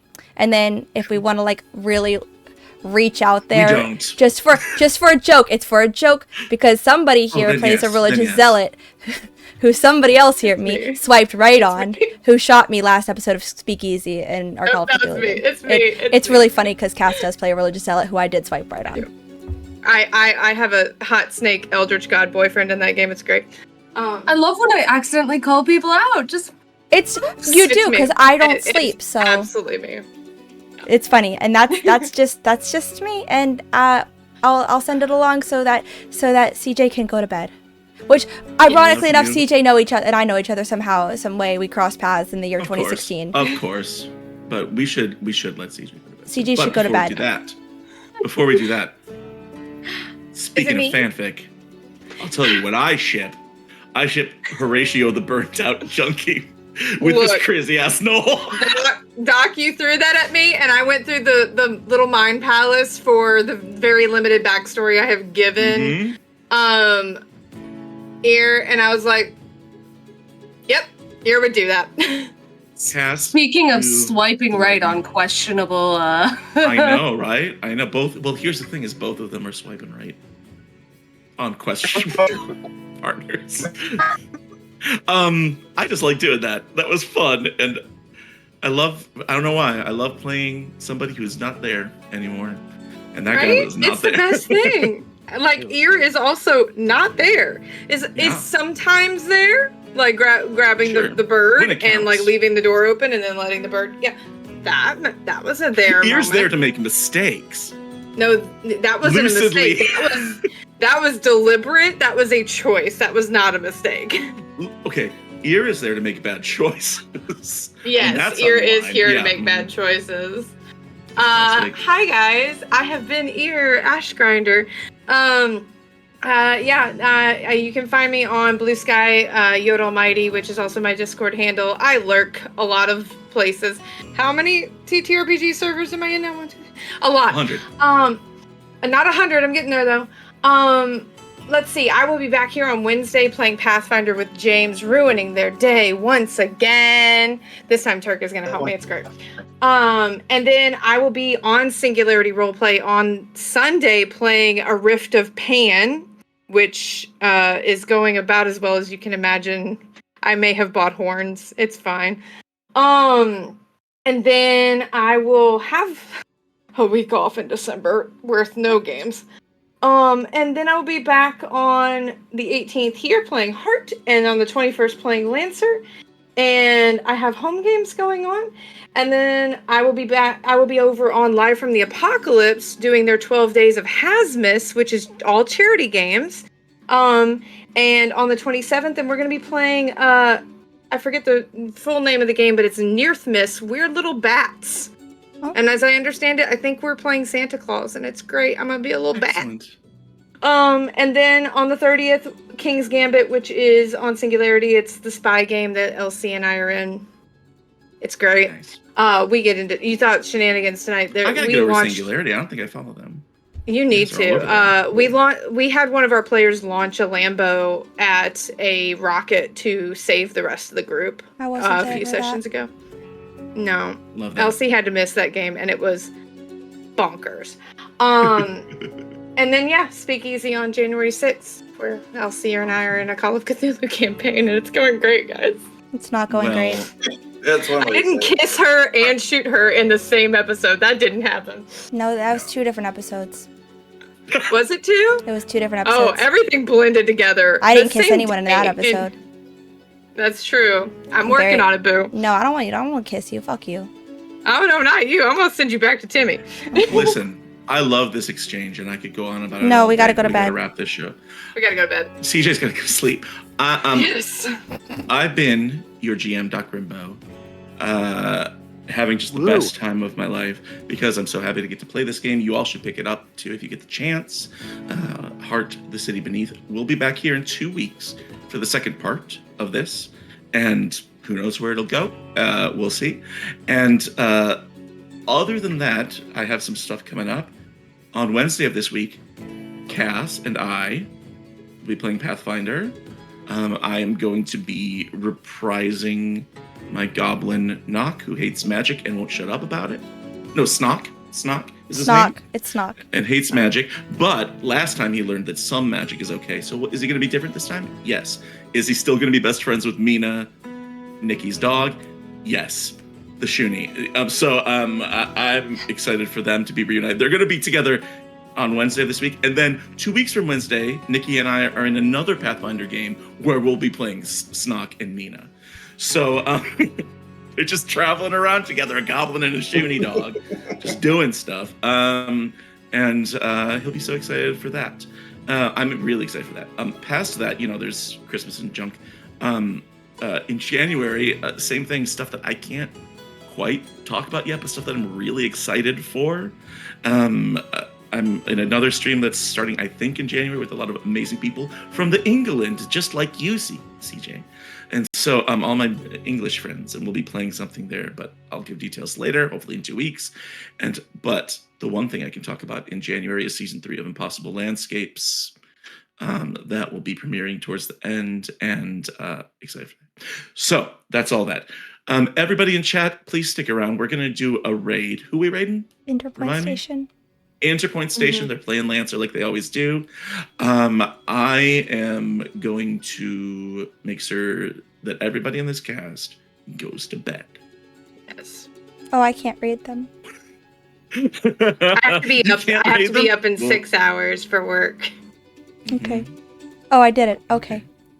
You did it. Thanks everyone for tuning in. We'll see you next time. Until Bye, then, take care.